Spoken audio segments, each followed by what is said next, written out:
सत्संग में बैठ के आमने सामने रूबरू फेर के भेंट सुनना चाहिए। तब सत्संग वचनों का असर प्रभाव आपके मन बुद्धि चित्त में पड़ेगा, तब ये मन सुधरेगा। ऐसे सुनने सुनाने से नहीं। आपने कितनी कथा वार्ताएं सुनी, मन सुधरा था। कितनी पूजा पाठ की, लेकिन मन नहीं सुधरा। एक भी आदमी नहीं ठीक हुआ, एक कोई शाकाहारी नहीं बना, ना कोई सदाचारी बन पाया। फिर ये पूजा पाठ का धार्मिक चर्चा का मतलब क्या था? यही तो लोगों ने बताया नहीं तुमको, और सब अपने मान सम्मान सामान में तुम्हें फंसाए रखा। उनको तो सब कुछ मिला, लेकिन तुमको कुछ। सुनने सुनाने वालों को कुछ, और सुनाने वाले सब लूट के ले गए। मैंने लोगों से पूछा कि 4 वेद तो ब्रह्मा जी ने लिखे, क्या ब्रह्मा जी ने कोई सेवा सामान दान दक्षिणा रुपया पैसा मांगा था? श्रीमद् भागवत पुराण की रचना वेद व्यास ने की, क्या उन्होंने कोई सेवा सामान, कोई रुपया पैसा, कोई दान दक्षिणा मांगा था? और रामचरितमानस की रचना संत गोस्वामी जी महाराज ने की, क्या उन्होंने कोई सेवा सामान दक्षिणा मांगा था? ये सुनाने वाले सारा देश लूटे गए और कुछ दे भी नहीं है। वही इनकी नैतिक शिक्षा, कोई शिष्टाचार, कोई अनुशासन, कोई माँ बाप की सेवा का पाठ, ऐसा कुछ नहीं पढ़ाया। केवल लूटते खाते रहे और तुमको खराब करते रहे, गरीब बनाते रहे।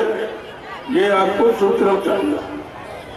जब ये देखा गया कि जड़ता से कोई लाभ होने वाला है नहीं, ये जड़ ज्ञान कभी चेतन को लाभ नहीं दे सकता और जड़ता की ममता तुम्हें चेतन की तरफ जाने नहीं देगी, तब ये संत महापुरुषों ने निर्णय लिया। तब वो कलयुग में संत पधारे, उन्होंने रास्ता खोला और खोल के कहा कि घिरी बजरिया पाप की बरस रहे अंगार और संत नाते जगत में तो जड़ मरता संसार। जब सबको पाप में देखा कि सब पाप में फंस गए बेचारे, पुण्य का बहाना बताते रहे, पुण्य का पाखंड रचाते रहे, ये सब पाप में फंस गए। धर्म का संदेश देते रहे, सब अधर्म में चले गए। सत्य का संदेश बताते रहे और सब झूठ बोलने लगे और रहे मोर दया का पाठ पढ़ाया जा रहा, लेकिन हिंसा कितनी जोर से हो रही, सब मारकाट हिंसा में चले गए। तुम्हारा कोई काम आज से नहीं हुआ। ये 70 साल की आजादी ये बर्बादी का पूरा प्रमाण दे रही है कि आप सब तरफ से बर्बाद हो गए, भौतिक दृष्टिकोण से और आध्यात्मिक दृष्टिकोण। कोई भी काम आपका हल नहीं हुआ और न कोई तुम्हें बताने आया। जिनको आपने चंदा नोट दिया है, महंगाई गरीबी आपने झेली है, टैक्स और जीएसटी आपने उनको दी है, लेकिन वो कोई तुम्हारी मुसीबत, आपत्ति, बीमारी, महामारी, तकलीफ में आए कोई? तुम्हारे गांव में, तुम्हारे शहर में, कस्बों में इस तरह से किसी ने प्रसाद बांटा है? तुमको लाभ देने के लिए, तुम्हारी बीमारी खत्म करने के लिए, तरह तरह की मुसीबतों से तुमको राहत शांत दिलाने के लिए क्या किसी ने इस तरह से तुम्हारे गांव, शहर, कस्बों, गली, सड़कों पर प्रसाद बुला के दिया? ये तुम्हें समझना चाहिए। ये काम हिंदुस्तान में किसी ने नहीं किया जो आज आपके सामने करके दिखाया जा रहा है। न कोई नेता कर पाया और न कोई महात्मा कर पाया। सब नेता अपनी कुर्सी संभाले हैं, अपना पद संभाले हैं, अपनी जेब संभाले हैं। तुम्हें क्या मिला उनसे? और ये महात्मा सब दान दक्षिणा, धोती रोटी, लंगोटी लेते रहे, लेकिन बदले में तुमको कुछ नहीं किया। और ये सब देश कंगाल हो गया। इस देश के पास कुछ नहीं बचा है। किसी तरह से आपको रोटी मिल रही है, वो भी आगे खतरे में, आगे रोटी भी आपको खतरे में पड़ने जा रही है। मैं उसी का संदेश लेके आया हूँ कि अब अपने आप को बचा लो। ये भयंकर बीमारी आ रही, अभी कोरोना नाम की एक बहुत छोटी बीमारी थी जिसने दुनिया से करोड़ों लोगों को मार दिया। करोड़ों बेचारे मौत के घाट उतर गए। अब तो उससे बहुत बड़ी बीमारी आने वाली, और जिसके लिए किसी के पास कोई इंतजाम नहीं, न कोई प्रधानमंत्री, मुख्यमंत्री, राष्ट्रपति, और न कोई डॉक्टर, वैद्य, हकीम, और न कोई अस्पताल, न कोई दवा तुम्हारी उस महाबीमारी को दूर नहीं कर सकती, क्योंकि वो कुदरत का कोप है, कुदरत की नाराजगी, जिसको केवल संत महात्मा जानते, कोई नहीं। कुदरत की नाराजगी को केवल संत महात्मा फकीर जानते और कोई नहीं जानता। और इसलिए तुम्हारी आज तक कोई दवा नहीं बनी। सब अंदाजा इलाज तुम्हारे ऊपर हो रहा, तरह तरह से लूटा जा रहा, परेशान किया जा रहा, लेकिन सुख शांति देने वाला कोई नहीं। इसलिए मैं कुछ देने के लिए आया, लेने के नहीं, देने के लिए। आज अगर कोई तुम्हारे दरबारे, तुम्हारे गांव, शहर, कस्बों में अगर कोई नेता आया होगा तो उसने चंदा नोट की भीख मांगी होगी, अगर कोई दाढ़ी बाल रखकर लाल पीले कपड़े पहनकर कोई महात्मा आया होगा तो उसने दान दक्षिणा धोती रोटी लंगोटी की भीख मांगी होगी। लेकिन मैं ऐसी कोई ख्वाहिश, कोई इच्छा, कोई तमन्ना लेके नहीं आया। मैं आपको कुछ देने आया जो तुमको कोई नहीं दे, ना आज तक किसी ने दिया। पहला मेरा परिचय है, ये प्रसाद वितरण का देखिए। सारे हिंदुस्तान में 2 महीने लगभग पूरे होने जा रहे हैं। मैं पूरे बिहार में घूम घूम कर ऐसी भीषण सर्दी में जब कोई घर से नहीं निकलता, कितना आप उसको लोभ लालच दो, लेकिन मैं क्यों निकला हूँ? क्या मुझको अकेले चिंता है? किसी को नहीं चिंता है? अरे देश समाज को तुमने लूटा है, नोट वोट चंदा तुमने ली है, महंगाई गरीबी तुमने इनको भुगताई है, टैक्स जीएसटी तुमने वसूल किए हैं। ये तुम्हारा उत्तरदायित्व, तुम्हारा कर्म कर्तव्य, मेरा नहीं था। लेकिन मैंने देखा कोई नहीं आया और किसी को भारत की जनता की चिंता नहीं, 1% भी। और जिनको आपने दान दक्षिणा रोटी रोटी लंगोटी दी, वो कोई महात्मा नहीं आया जो इनके पास इसका कोई इलाज नहीं। अब ये परीक्षा की घड़ी है, देखा जाएगा इन देश का नेता कौन जो देश समाज परिवारों का सही नेतृत्व कर सके, सबको सुख शांति दे सके, सबको न्याय सुरक्षा रोजी रोटी दे सके, महंगाई गरीबी को हटा सके, टैक्सों की भरमार को खत्म कर सके, हिंसा हत्याओं को रोक सके। ऐसा कौन है? प्रेमियों की परीक्षा, अभी परीक्षा हो जाएगी आपको। और कौन महात्मा है जो धर्म के लिए कुछ कह रहा, कर रहा? धर्म की आवाज सोची लगाई गई झूठी पाखंड की, ऐसे धर्म और चला गया, अधर्म बढ़ गया। धर्म की जगह अधर्म बढ़ गया, पुण्य की जगह पाप बढ़ गया, सत्य की तरह जगह पर झूठ बढ़ गया, और रहे मुर्दिया की तरफ हिंसा और मारकाट बढ़ गई, और रक्षा सुरक्षा की जगह चोरी डकैती का थोड़ा। क्या ये सब उल्टा तो? इसका जवाब कौन देगा? आगे आने वाले भविष्य में यही जवाब दे देगा। जवाब इन्हीं से लिया जाएगा जिन्होंने जिम्मेवारी ली। ये हंसी मजाक का विषय नहीं है, प्रेमियों सत्युग आने वाला। अब ये झूठ का तमाशा खत्म होगा। बहुत दिन चला रही झूठ, बहुत दिन छल कपट कर लिया, बहुत दिन धोखाधड़ी बेईमानी कर ली, बहुत हिंसाएं करा ली, और बहुत तरह तरह के यानी टैक्स वसूल कर अपनी जेबें भर ली, विदेशी बैंकें भर ली। ये बहुत हो गया, अब ये होने वाला नहीं। हुई है संतराज भारत में, अब बचाए बची है ना। बाबा जय गुरुदेव की वाणी अब दिखाई पड़ी है। हाँ, ये सब आपको देखने को मिलेगा। जो आपके बाबा जी ने 10 जुलाई 1952 से और 2012 और पूरे हिंदुस्तान में घूम घूम कर जो आपको बताया, और 10 वर्ष से ये अभियान चल रहा है, तो 60-70 वर्ष, ये 70 वर्ष का हिसाब तुम्हीं से लिया जाएगा कि तुमको क्या क्या बताया गया, क्या क्या समझाया गया, किसके लिए रोका गया कि बीमारी बढ़ जाएगी, परेशानी बढ़ जाएगी, लड़ाई झगड़े बढ़ जाएंगे, मारकाट हिंसा बढ़ जाएगी, लेकिन तुमने बाबा जी की एक भी बात नहीं मानी और अब आप मुसीबत के घेरे में खड़े हो गए। अब तुम्हें कोई बचाने वाला नहीं, और न कोई आया मैदान में।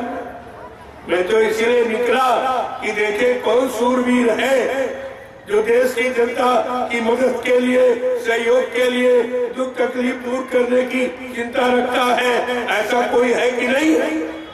मैं देखने ही तो निकला। मैं ये 24 तारीख से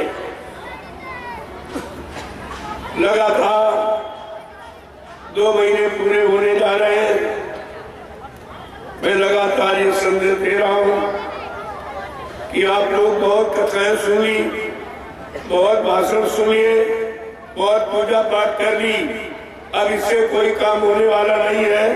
केवल एक बात हमारी आप मान लें, आप लोग सब परिवार शाकाहारी हो जाए। तो सारी मुसीबत तुम्हारी चली जाएगी।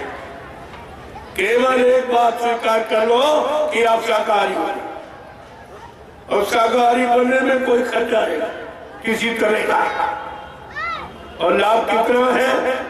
जो तुम अपना धन गंदे खान पान और बुद्धि नशे नशा शराब के प्रयोग में बर्बाद कर रहे हो, वो धन तुम्हारा बच जाए, तुम्हारे बाल बच्चों के पढ़ाई लिखाई के काम आवे, शादी ब्याह के काम आवे, घर मकान बनाने के काम आवे।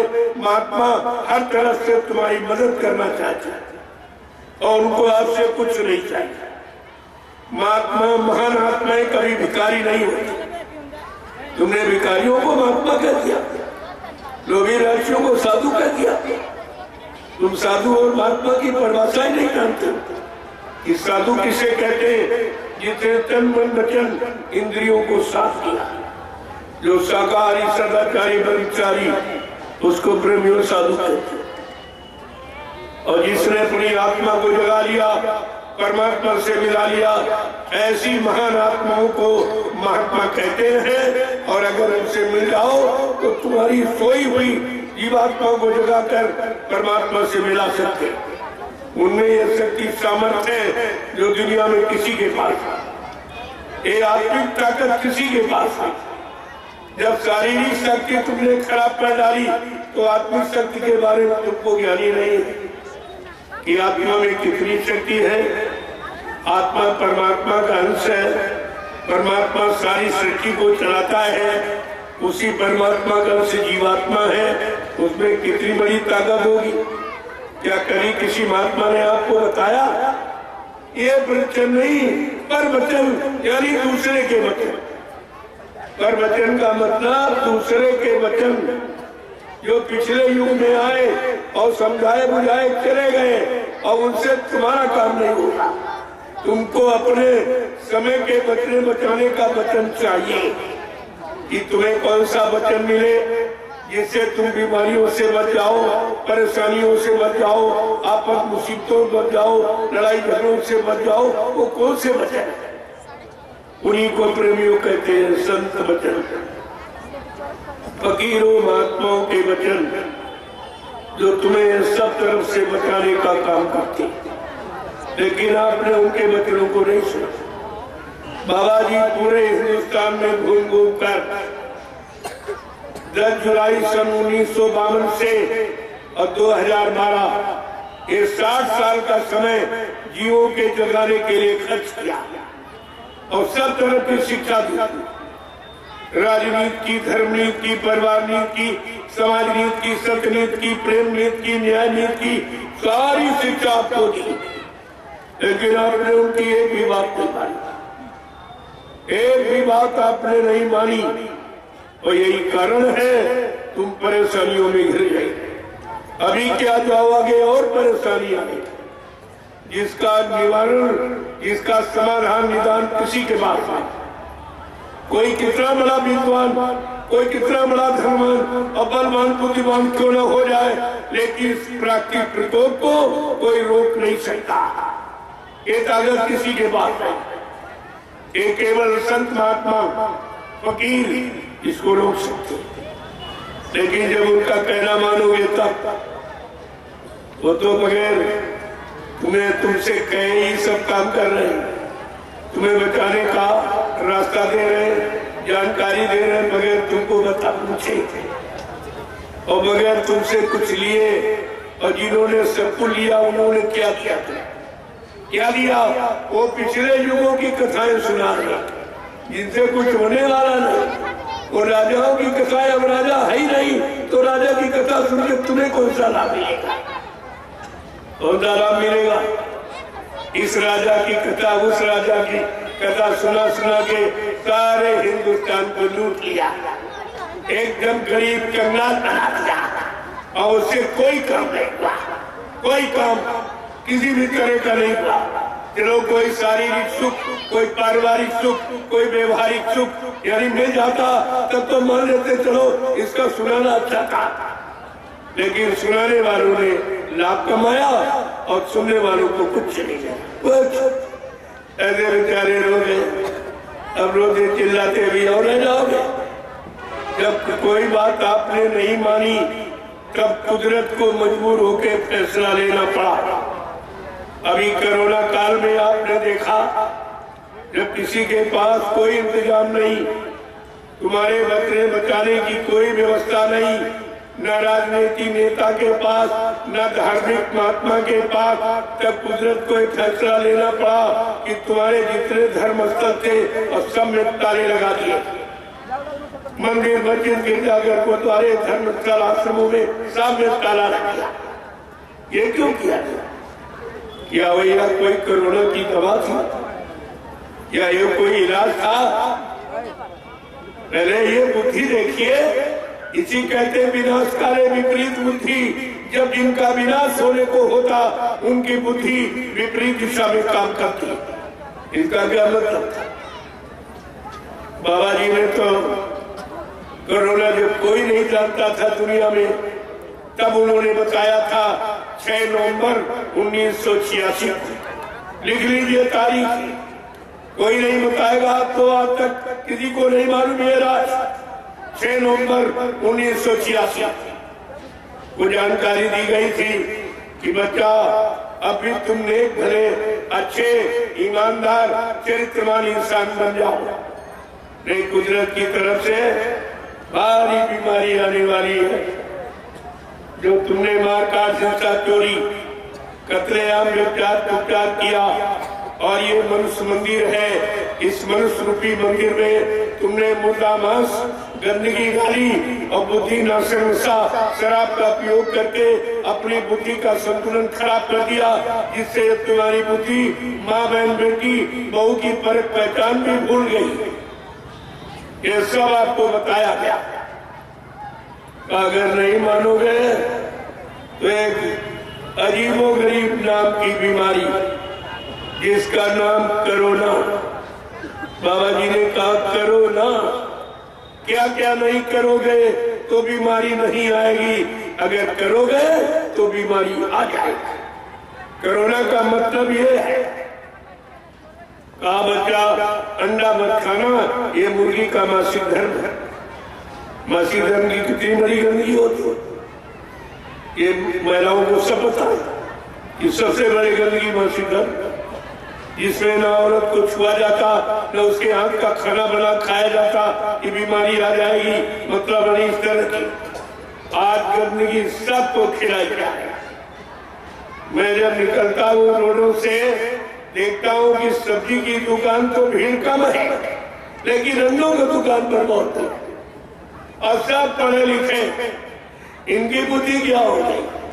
अरे परमात्मा खुदा ने तुम्हारे वास्ते कितनी अच्छी अच्छी चीजें भोजन की बनाई, सीजनल अनाज, सीजनल दालें, सीजनल सब्जियां, फल फूल मेवे, दूध मक्खन मलाई घी, इसको कहते हैं शुद्ध शाकाहार, सात्विक भोजन, इंसानी खुराक और मानवीय भोजन। इसको अगर आप ये इंसानी खुराक खाते होते तो प्रेमियों तुम्हारे में इंसानियत होती, तुम्हारे में प्रेम प्यार मोहब्बत होता, तुम्हारे में सेवा दया सदाचार, परमात्मा की खुदा की इबादत और माँ बहन बेटी बहू की परख पहचान होती। लेकिन आपने अपना भोजन खराब किया तो भोजन से आपको मालूम है जैसा करो आहार वैसे बने विचार, आहार से विचारों का जन्म होता है।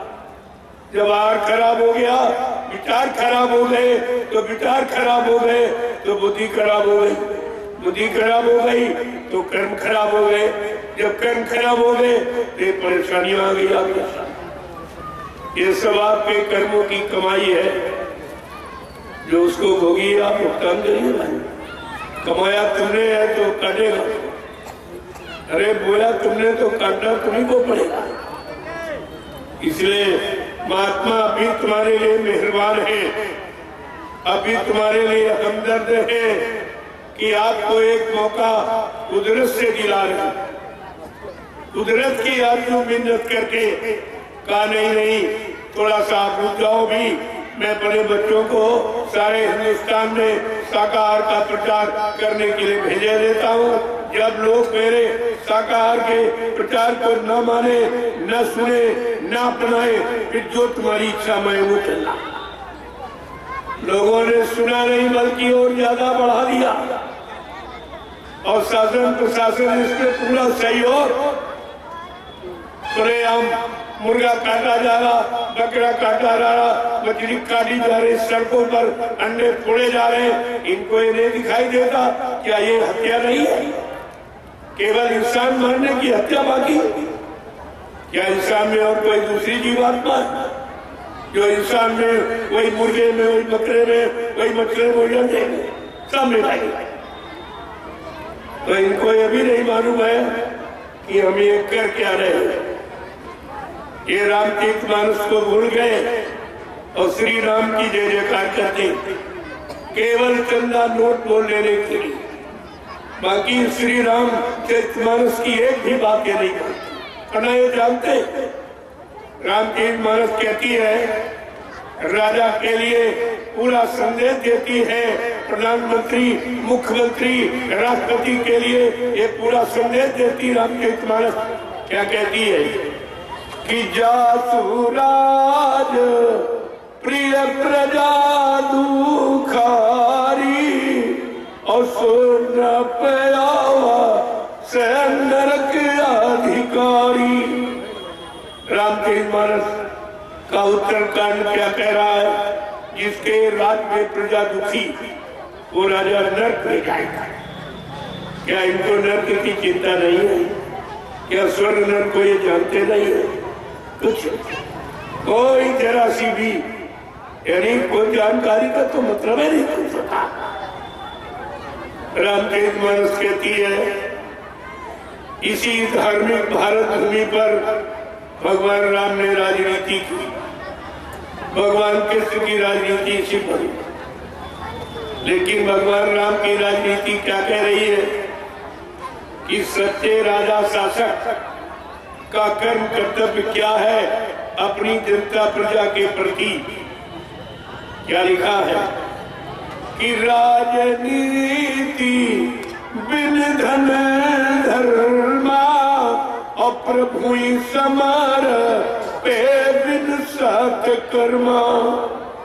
राजनीति बिना धार्मिक कमाई, गाड़ी कमाई के, सच्ची ईमानदारी की कमाई से बगैर नहीं चलाई जा सकती।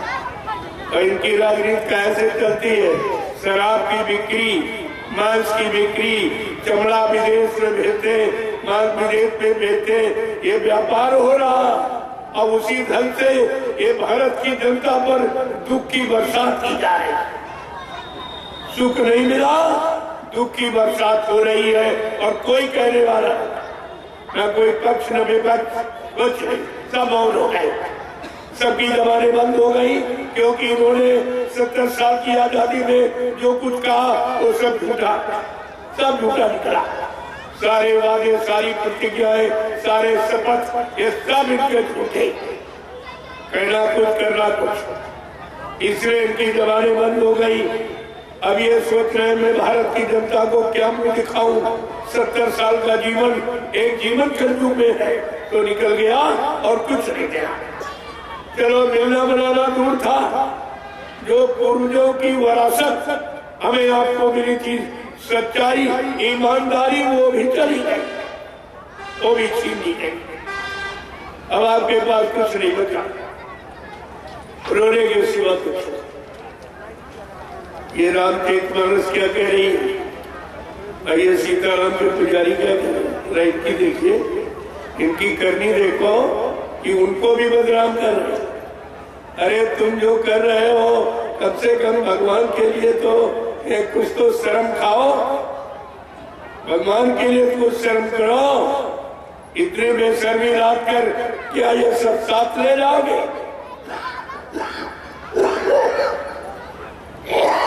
ये शरीर भी साथ नहीं जाएगा। जिस शरीर के लिए आप ये छल कपट धोखाधड़ी बेईमानी करते हैं भी तुम्हारे साथ नहीं जाएगा। जिस शरीर के मान सम्मान पद के लिए इतने लालायित हो, इतने लोभी और लाची हो गए हो, ये कोई सामान तुम्हारे साथ नहीं जाएगा। तुम अरबों खरबों रुपए विदेशी बैंकों में भर डालो, लेकिन तुम्हारे साथ एक पाई नहीं जाएगा, 1 रुपया लेके नहीं जा सकते हो। और जो ये किया है इसका भोगना पड़ेगा, ये जाएगा भी नहीं। और जिसके लिए आपने ये सब किया उसका भुगतान अभी हजारों जन्म तुमको देने पड़ेंगे। ऐसे भारत की जनता का कर्जा नहीं अदा कर सकते। ये कर्जा है जो भारत की जनता की कमाई खाते हो, मौज उड़ाते हो, और भारत की जनता को दुख और तकलीफ और बीमारी महामारी और ये सब मतलब यानी थे। यही तुम्हारा फर्ज है। एक राजा का यही कर्तव्य है, समाज देश के लिए, देश की जनता के लिए आपको इस पर विचार करना चाहिए। हमारे देश का इतिहास बताता 350 वर्ष मुसलमानों ने राज किया, लेकिन इतनी घरपात नसबंदी उन्होंने नहीं करवाई, इतनी भूड़ हत्या उन्होंने करवाई नहीं, और इतने कतलेआम और चोरी निकलती नहीं कटवाई, और इतनी महंगाई नहीं बढ़ाई, और इतने टैक्स और बेरोजगारी नहीं फैलाई जितने इन्होंने कराया। 200 वर्ष अंग्रेजों का राज रहा, उन्होंने भी इस तरह की घरपात नसबंदी हत्या भ्रूण हत्या कभी नहीं कराई, न इतने लोगों को मरवाया, न इतने जीवों को कटवाया, न उनका मुर्दा मांस इस तरह व्यापार में लगाया। ये काम उन्होंने नहीं किया, ये तुम्हारे लोगों ने तुम्हारे लिए कर डाला। आप कहते थे अंग्रेज तो विदेशी है, अब तो कोई विदेशी है तो स्वदेशी है। ये स्वदेशी क्या है? ये स्वदेशी अपनी समाज, अपने देशवासियों के लिए क्या कर रहे हैं? यही स्वदेशी की परिभाषा है। अरे आप सबको इस पर विचार करना चाहिए। अगर तुम सत्य की आवाज में आवाज नहीं जोड़ोगे तो समय की सजा तुमको भी भोगनी पड़ेगी। ये बात आप कान खोल के सुन लीजिए। अब वो समय ज्यादा दिन नहीं चलेगा। बहुत तुमने कर लिया, अत्याचार, अनाचार, भ्रष्टाचार, पापाचार, अत्याचार बहुत कर लिया, लेकिन अभी नहीं। ये धार्मिक देश है। यहाँ का इतिहास बता रहा है जब जब ऐसी स्थिति राजा के द्वारा बनी, क्या लिखा है कि जब जब हो यह धर्म की हानि और बाढ़े आंसू रधम अभिमानी, कि कब कब प्रभु इधर मनुज सारीरा और हर ही कृपा निधि सज्जन पीरा। क्या स्थिति में कुछ कमी अभी? क्या पाप में कमी है, अधर्म में कमी है, झूठ में कमी है, हिंसा हत्या में कमी है, धोखाधड़ी बेईमानी में कमी है? इस पर आपको विचार करना चाहिए। ये सब का विषय है, सब देशवासियों का, मेरे अकेले का नहीं, सब का विषय है। और जब सब लोग खड़े हो जाओगे तो मिनट नहीं लगेगा। जब भारत की जनता जाग गई तो देर नहीं लगी। बड़े बड़े राजे महाराजे ये जुर्म कर रहे थे, भारत की जनता ने कान पकड़ के गद्दी के नीचे उतार दिया, और आज भी नहीं बैठ पाए, आज भी नहीं बैठ पाए गद्दी पर। ये भारत की जनता जब जाग गई, अंग्रेज बहादुर थे, न्यायी थे, लेकिन 12 बजे रात को हिंदुस्तान छोड़ के भागना पड़ा। प्रेमियों, अगर तुम नहीं जाग जाओ तो इन चोरों को भगाने में कितनी देर है? इन चोरों को भगाने में कितनी देर लगेगी? इसलिए जय गुरुदेव आध्यात्मिक जन जागरण एक काफिला शाकाहारी लेके जो निकला गया है, इसी तरह की शिक्षा दिया। मानवता की, इंसानियत की, प्रेम प्यार मोहब्बत की, सेवा दया सदाचार, परमात्मा की यादगार की, खुदा की सच्ची इबादत, माँ बहन बेटी बहू की परम पहचान की शिक्षा देने निकला। एक काफिला ये संकल्प लेके निकला है, और सबको एक बार बता दिया जाएगा ताकि आगे आने वाले समय में कोई ये न कह सके कि हमको मालूम नहीं था, हमको किसी ने बताया नहीं, कोई ऐसा शख्स नहीं था जो खड़ा होकर के सत्य की आवाज लगाता, सुख शांति की आवाज लगाता, न्याय सुरक्षा रोजी रोटी मिलने की आवाज लगाता, महंगाई गरीबी बेरोजगारी टैक्सों की भरमार रोकने की आवाज लगाता। हम ये किसी को कहने नहीं थे। मैं 10 बरस से लगातार यही संदेश पूरे हिंदुस्तान में दे रहा हूं। मैं कई बार गोपालगंज जिले में आया, ऐसी बात नहीं है। मैं गोपालगंज जिले के लिए कोई नया व्यक्ति नहीं हूं। समय समय पर जब जैसा समय देखा गया, तुम्हारे हित लाभ के लिए मैंने संदेश दिया। आज कुछ समय और है तो आज संदेश कुछ और हो रहा, लेकिन हमारा लक्ष्य प्रभु प्राप्ति का ही, भगवान की प्राप्ति का, खुदा के दीदार का। इसके अलावा मेरा कोई औचित्य नहीं है। ये बात आपको ध्यान में रखनी चाहिए। लेकिन प्रभु प्राप्ति में, खुदा के दीदार में कितनी बाधा, कितनी अटकलें बाधाएं लग रही है। उनको रोकने के लिए हमको ये कदम उठाना पड़ा। नहीं, हमारा इससे कोई मतलब नहीं था। हमें तो प्रभु का भजन करना, अपनी जीवात्माओं का कल्याण। लेकिन ये भी स्वार्थ होगा, केवल अपने लिए जी रहे हो। देखा, वही मनुष्य जो मनुष्य के लिए मरे, जो मनुष्य जन समुदाय के लिए अपना जीवन न्यौछावर कर दे, आत्मसमर्पित कर दे, कुर्बान कर दे, वो इंसान कहलाता है और वो भगवान से मिलने का अधिकारी है। इसलिए अभियान आपके सामने छेड़ा गया और ये पूरे हिंदुस्तान में चलेगा। अभी तो मैंने केवल 3 प्रांत लिए हैं। उत्तर प्रदेश का कुछ हिस्सा, बनारस की तरफ, इसके बाद झारखंड का कुछ और बिहार का पूरा। ये आपका बिहार पूरा, यहाँ कोई नहीं आया, न कोई आएगा। तुम्हारी मुसीबत, आपत्ति, बीमारी, महामारी, झगड़ों को रोकने के लिए यहाँ कोई नहीं आएगा, क्योंकि सबको उसी में रहना है, सबको उसी में अपना काम बनाना है, अपनी कुर्सी बचा के रखना है। उनका तो केवल इतना मतलब, उनको देश समाज की कोई चिंता नहीं। कहीं देश चला जाए, कहीं समाज चली जाए, कहीं इंसान चले जाए, कोई मतलब नहीं। ऐसे बेरहम इंसानों पर आपको भरोसा करना अच्छा नहीं। वो तुम्हारे हित में कभी काम नहीं करे। उनको हित की परिभाषा मालूम नहीं है कि जनहित किसे कहते हैं, जन कल्याण किसे कहते हैं। उनको ये नहीं मालूम और ना वो करना जानते। और तुम्हारी कमी ये है, तुमने उनको कुर्सी दे दी, तो कुर्सी तो प्रेमियों बैठने के लिए होती, फिर वो काम क्या तुम्हारा करेगा? जब तुमने बैठने के लिए कुर्सी दे दी, एक पटना में, लखनऊ में, दिल्ली में, वो आराम से बैठे हुए कहेंगे भाई हमको जनता ने कुर्सी दी है, मैं कुर्सी पर बैठा हूं। तुम्हें भी नहीं कह सकते हो, क्योंकि भारत का कानून जो सप्त ऋषियों के द्वारा बना, वो भारत का असली कानून है। अगर वो कानून लागू कर दिया जाए तो एक भी राजनीति में तुमको दिखाई नहीं दे, एक भी।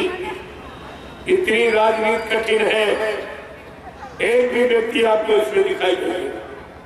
अभी तो लूट नीति है, कूटनीति है, इसलिए सब भर्ती हुए दिखाई दे रहे हैं। करोड़ों करोड़ों रुपया टिकट में खर्च करते हैं।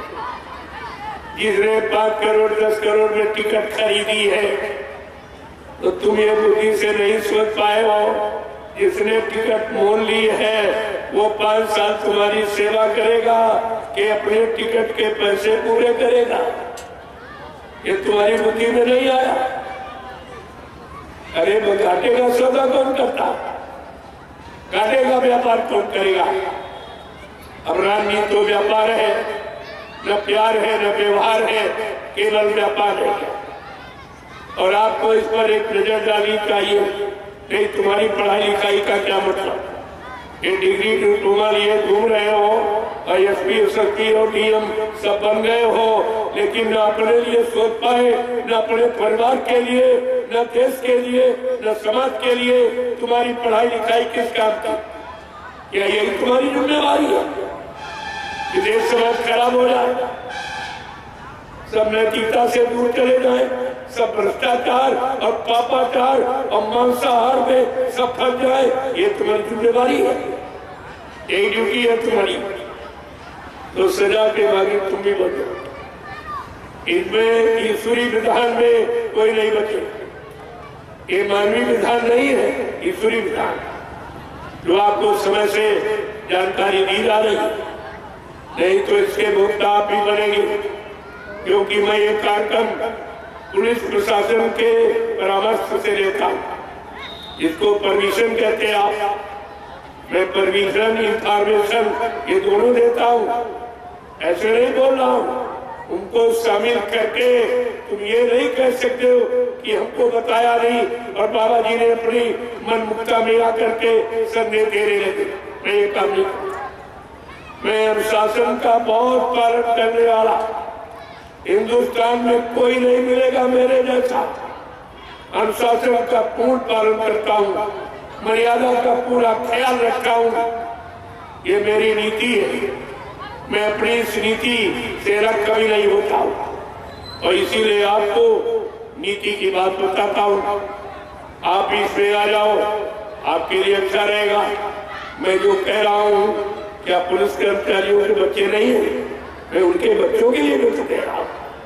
क्या तुम्हारे बच्चे पढ़ लिख करके सारी नौकरी तुम्हारी बच्चों में खर्च कर दी और तुम्हारा बच्चा इस सड़क साफ नेता बन के रह जाएगा? क्या यही आपकी मानसिकता है? क्या ये आपके अंदर सोच है? यही अपने बच्चों की प्रगति का सिद्धांत आपने अपनाया? ये सब जानकारी आपको रखनी चाहिए।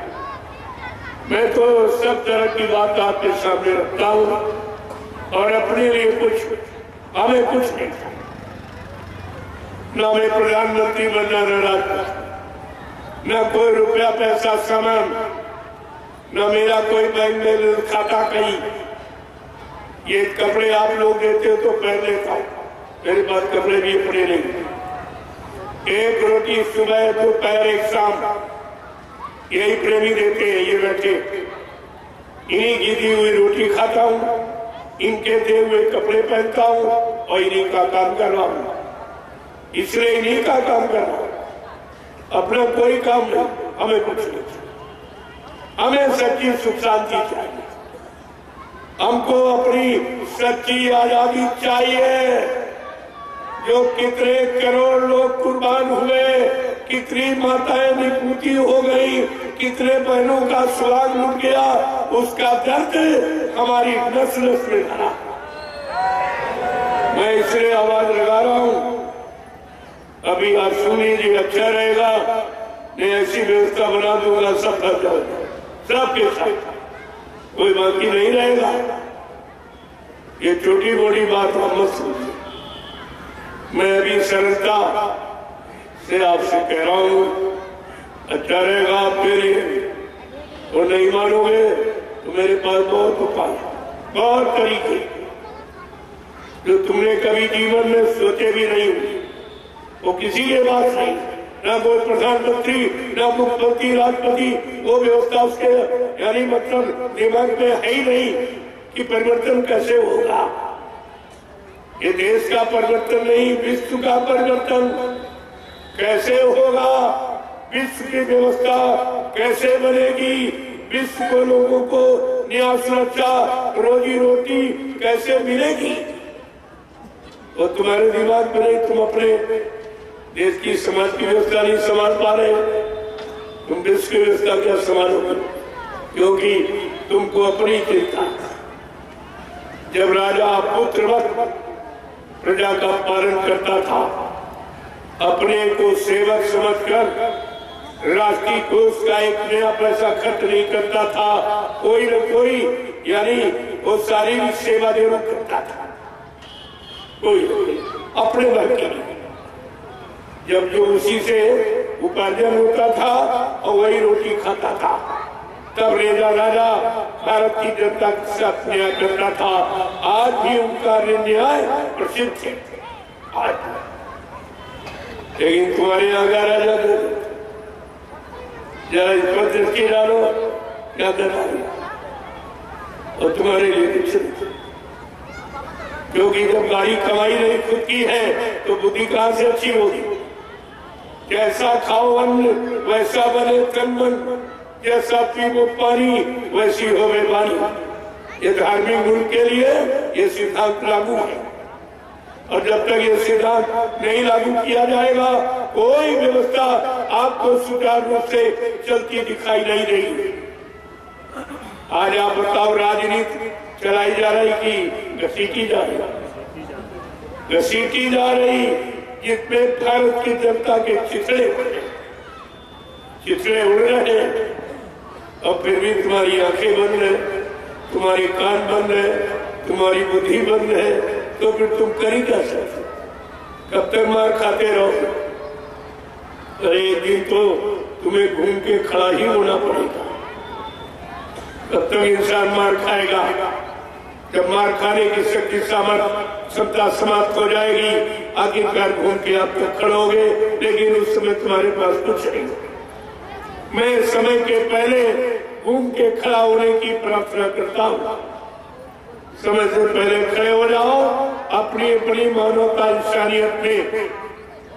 ये सब काम तुम्हारा परिवार का, समाज का, देश का, ये सब ऐसे प्रेमियों कुछ होने वाला।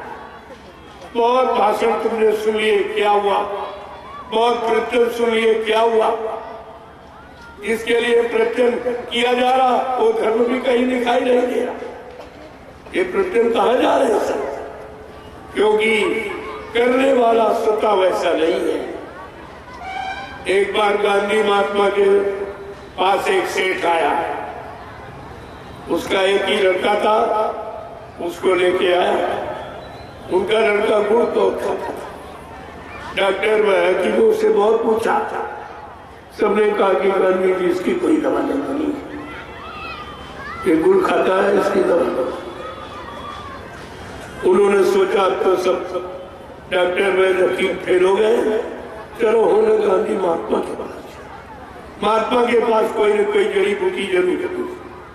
ये समझकर गांधी महात्मा के पास से अपने बच्चे को लेके गए और कहने लगे कि महात्मा जी, मैंने आपका नाम सुना है, मेरा बच्चा गुड़ बहुत खाता है, क्या इसकी कोई दवा आपके पास है? कोई युक्ति है, कोई समाधान है इसका? तो गांधी महात्मा बोले ठीक है, तुम 1 महीने के बाद आओ। ठीक, कोई बात नहीं। ऐसा क्यों किया गांधी जी ने? क्योंकि गांधी जी स्वतः गुड़ खाते थे। उन्होंने सोचा मैं मेरे पास ही है खुद है, तो मेरा यानी ये मेरी शिक्षा इस पर प्रभाव नहीं डालेगा, मैं खुद ही कर रहा हूं तो कैसे इस पर असर पड़ेगा। जब 1 महीने उन्होंने छोड़ दिया, कहा ठीक। जब जान गए तब तक तुमको सेठ आया तो उसके बच्चे के सिर पे ऐसे गांधी जी ने हाथ घुमाया और कहा बेटा ये गुड़ खाना अच्छी बात है, आज से मत खाना। तो सेठ बोला अरे इतनी बात कहनी थी तो उसी दिन कह लेते। तो गांधी जी बोले नहीं भाई, उस दिन मैं भी गुड़ खाता, ये है मेरे में था तो मेरा प्रभाव इस पर नहीं पड़ता। जब मैंने 1 महीने छोड़ के देख लिया और मैं जान गया तब मेरी बात का असर पड़ेगा।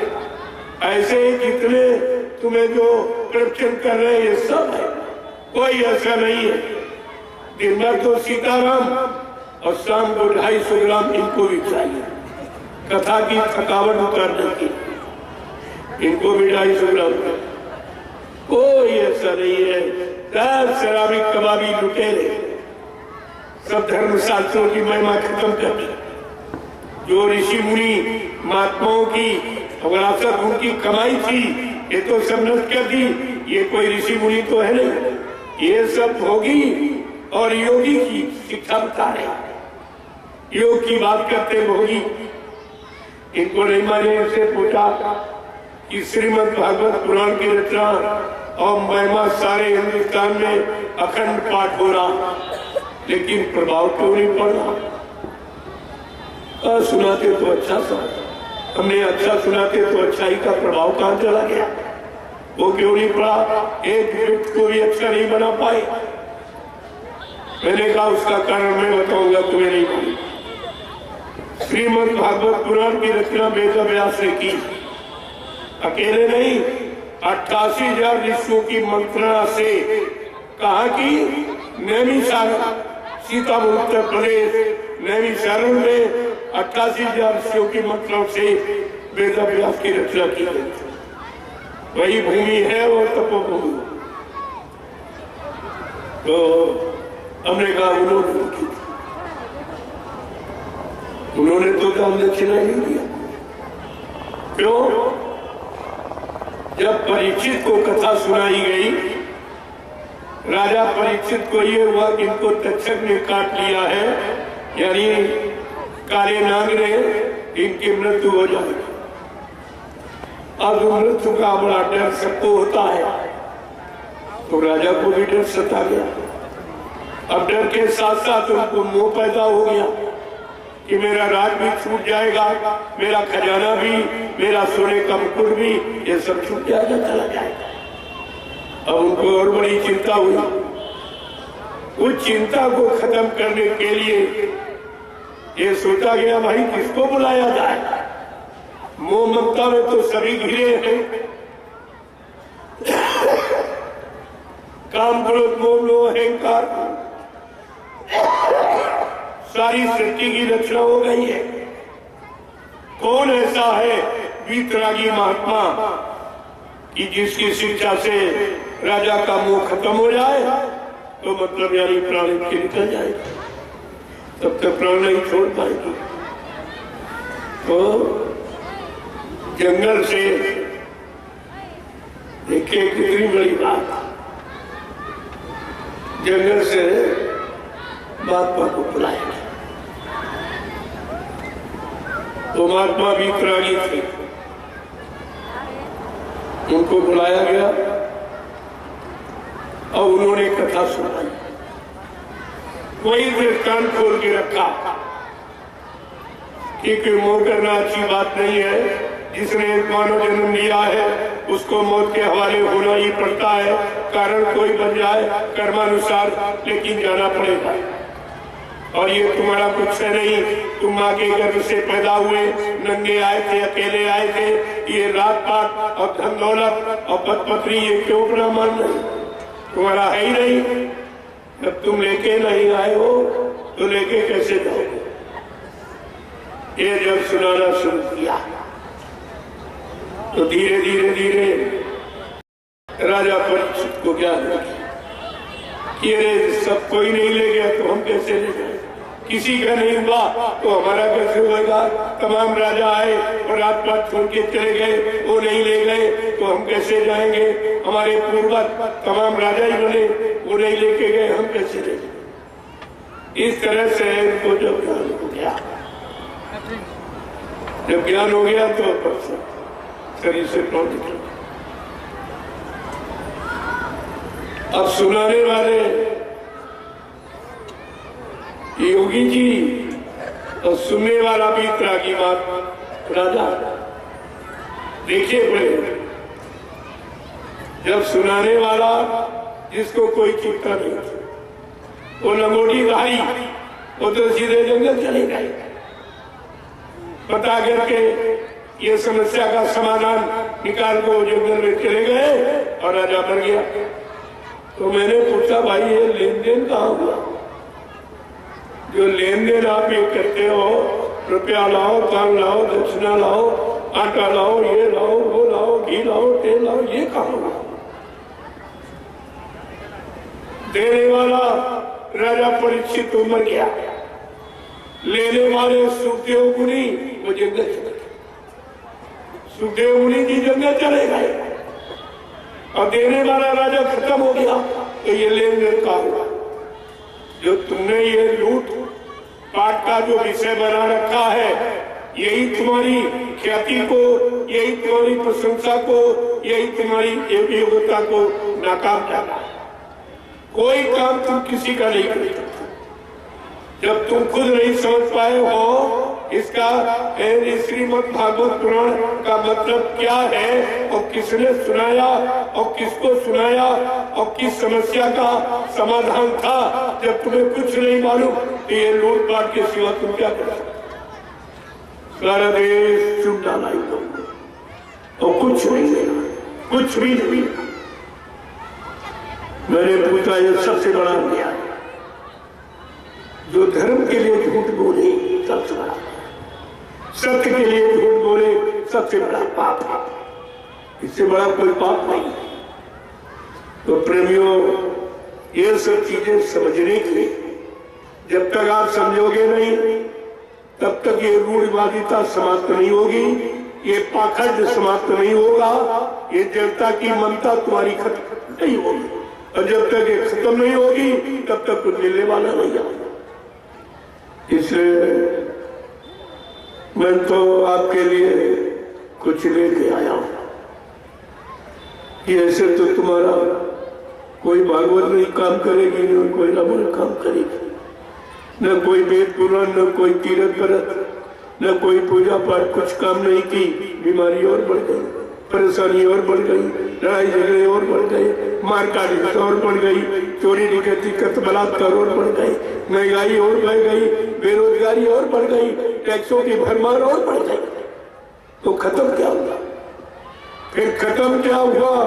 क्या ये सब बढ़ाने के लिए किया गया कि घटाने के लिए? और तुमने उस पर कोई विचार नहीं किया।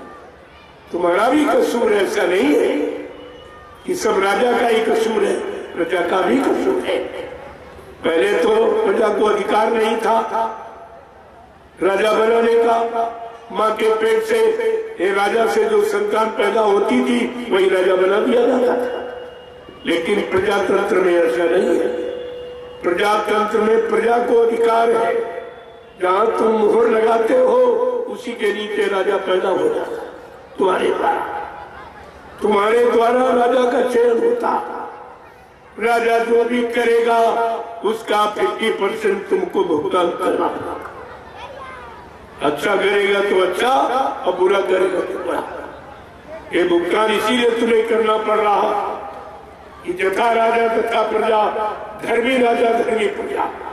अगर राजा धार्मिक है तो धर्म का प्रचार कराएगा और धर्म में मानवता इंसानियत इंसानों में पैदा करेगा और सबको सतवादी और सत्कर्मी बनाएगा। अगर राजा नहीं रहता तो फिर राजा का इतिहास तुमने पढ़ा है, इल्जाम में पढ़ा है।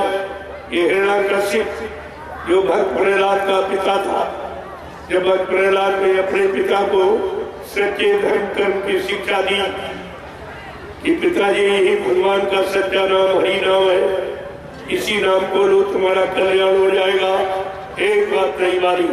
और ऐसी ऐसी सजा अपने बेटों को देने लगा तो कोई बाप औलाद को सजा नहीं होती, औलाद सबसे प्यारी होती।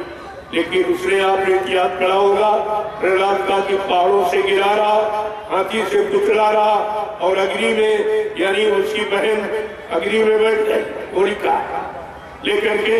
होलिका को आशीर्वाद था कि मतलब यानी तुम जलोगी नहीं, लेकिन आशीर्वाद शुभ कर्म का होता, अशुभ कर्म का पाप कर्म के लिए आशीर्वाद नहीं होता। वो बैठ गई और उसने अपना हरि नाम का उच्चारण किया जो उनके गुरु ने बताया था कि सतयुग का हरि नाम यही भगवान का नाम है, तुम इसी का नाम लो, तुम्हारा कोई बाल बाका नहीं कर सकेगा। अपने गुरु पर पूर्ण विश्वास रखकर प्रहलाद ने हरि नाम का उच्चारण किया, होलिका जल के रात को। और भक्त को आज तक नहीं आती। सच्चे भक्त को कोई आंच नहीं आने वाली है। अगर आप अपने आप को अपने गुरु पर आत्मसमर्पित भाव से सच्चे भक्त मुरीद फॉलोअर बन जाओगे तो तुम्हारे पर कोई आंच आने वाली नहीं, कोई कुछ नहीं कर सकता। इसीलिए तो कहा है, मतलब यानी चाहे दुनिया एक तरफ हो जाए लेकिन भक्त का कोई बाल बांका नहीं कर सकता।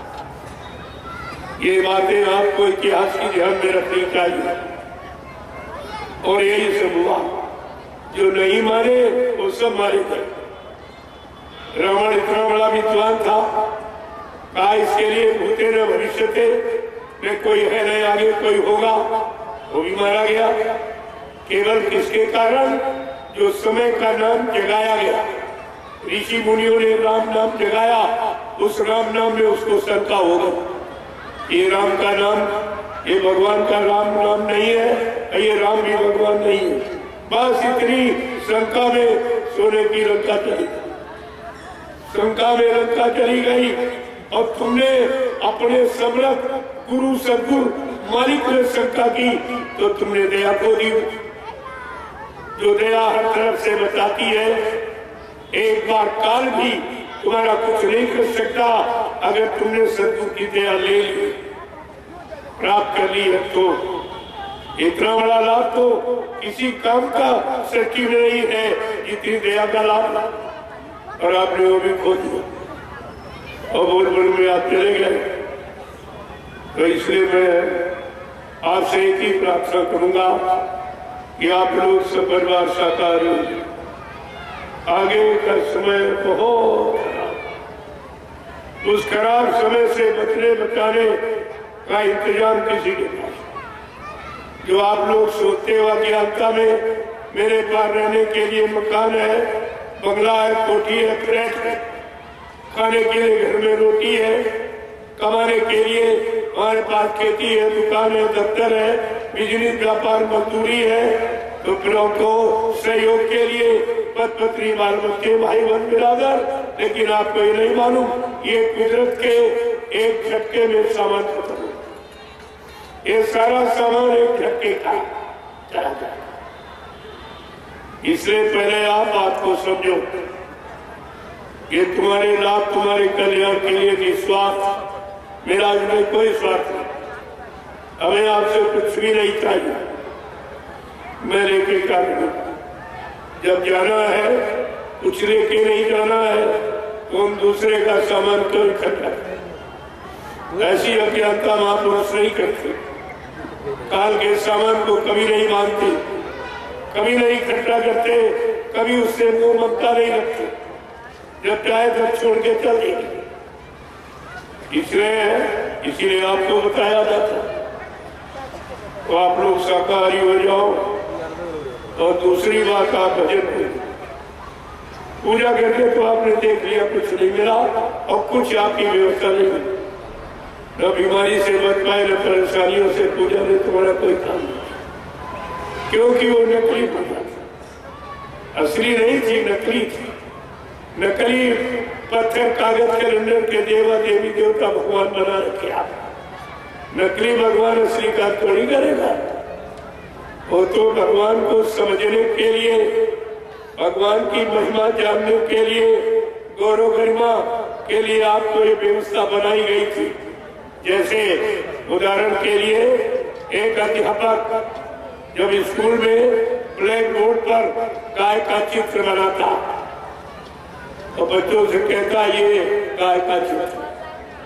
अगर बच्चा ये कह दे कि मास्टर साहब क्या यही गाय दूध देने वाली गाय यही है, तो मास्टर क्या करेंगे? ये दूध देने वाली नहीं है, दूध देने वाली गाय का चित्र है, ये भगवान नहीं है, भगवान का चित्र है, ये देवी देवता नहीं है, ये उनका चित्र है। अब चित्र को तुमने भगवान मान लिया, देवी देवता मानिए तो तुम्हारी अज्ञानता, ये तुम्हारी मानसिकता है। तुमने जड़ भगवान चेतन है और जड़ ये जड़ को चेतन मानने न दिया, ये कौन सा तुम्हारा ज्ञान है? गोस्वामी जी महाराज ने इसीलिए उनको उत्तरकांड लिखना पड़ा कि कलयुग के जीवों के सारे प्रश्नों का उत्तरकांड में सारे प्रश्नों का उत्तर और सारी समस्याओं का समाधान। कितनी बड़ी बात है, कितना बड़ा लाभ देने के लिए ये उन्होंने उत्तरकांड को लिखा, जिसको आप कभी पढ़ते ही नहीं। उत्तरकांड में साफ साफ साफ सब लिख दिया। जड़ चेतन ग्रंथ पड़ गई, ये दिल मरखा छोटत कच गई। कि जड़ चेतन की गांठ लग गई, ये देव ये झूठ है। लेकिन कलयुग के जीव के बस की बात नहीं है कि स्वतः जड़ चेतन गांठ को खोले। उसको तो कोई खोलने वाला चाहिए। गोस्वामी महाराज जी और सचेत कर रहे हैं कि अगर खोलने की गांठ किसी संत महापुरुषों से युक्ति मिल गई तो काल माया तुम्हारे पीछे पड़ी है, वो खोले नहीं देगी। क्या लिखा उन्होंने कि चोरन ग्रांति जान खगराया और विघन कह करे तब माया। अगर जब चेतन की गांठ खुलने की युक्ति किसी संत महात्मा फकीर ने दया करके आपको बता दिया तो काल माया पीछे पड़ जाएगा, वो खोल नहीं। और जब तक जब चेतन की गांठ खुली नहीं गई तब तक काल माया के देश से कोई जीवात्मा निकल कि चोरन ग्रांति पाए जो कोई और तब यह जी वह कृतार्थ होई। उसका पूरा परिणाम भी दे दिया। जब तक जब चेतन की गांठ नहीं खुलेगी कोई भी जीवात्मा इस काल माया के देश से 4,84,00,000 नरकों की योनियों से कभी छुटकारा नहीं पा सकता। देखो दोनों चीजें बताए, बगैर गांठ खुले जा नहीं सकते। अब गांठ खोलने की युक्ति मिल गई तो काल माया पीछे पड़ जाएगा। लेकिन नहीं, समरस सद्गुरु दयाल अगर उनका जीव है और उनके द्वारा अगर नाम की युक्ति मिली है, तभी आपसे कहा जा रहा नामदान सद्गुरु के द्वारा, नामदान किसी इंसान के द्वारा सुनाने बताने पर काल माया के देश से छुटकारा कभी नहीं मिलेगा। इसीलिए अब तो आपको मना किया जा रहा है कि नामदान कोई नहीं दे सकता। वो समय का सद्गुरु इसीलिए आता ही है। उसका एक ही काम जीवात्माओं को जब चेतन की गांठ खुलने की युक्ति नाम दो देना और नाम दो शब्द दो पकड़ा के उसको घर चलने की पहुंचने की युक्ति बता रहा, ये उसका काम होता। लेकिन तुम्हारे समझ उसको जाया नहीं। एक ने अल्लाह बता दिया, कहा पीछे दौड़ पड़े, नाम दान दे रहा, नाम दान दे रहा। मैं कौन सा नाम दान दे रहा भाई? जो बाबा जी ने नाम युक्ति बताई है 5 नाम, क्या इसके अलावा कोई 6, 7, 8 नाम दे रहा है? देखो नाम ना दे रहा। या बाबा जी कह दिए 5 नामों को दोहरा रहा, ये पहले भी दोहराता था, आज भी दोहराता। लेकिन तुम्हारी समझ में नहीं आया कि सुनाने वाला कौन, देने वाला कौन। सुनाने वाला क्या करेगा, देने वाला क्या करेगा।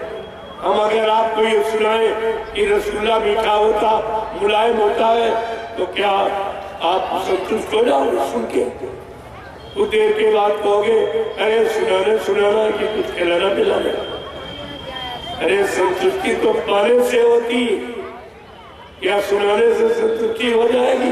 ये बेचारे सब फंस गए, ये सब उसी में फंसे। गुरु में नहीं फंसे, चेले में फंसे। मैंने इनसे पूछा कि तुम मथुरा जाते थे? कहते हाँ। तो गुरु का दर्शन करने गए थे कि चेलों का? गुरु का। गुरु की सुने गए थे कि चेलों की? गुरु की मानने गए थे कि चेलों की? गुरु की। तुम गुरु भक्ति करने गए थे कि चेला भक्ति करने गए थे? गुरु भक्ति। और ये सब चेला भक्ति, सब के सब चेला भक्ति में घुस गए।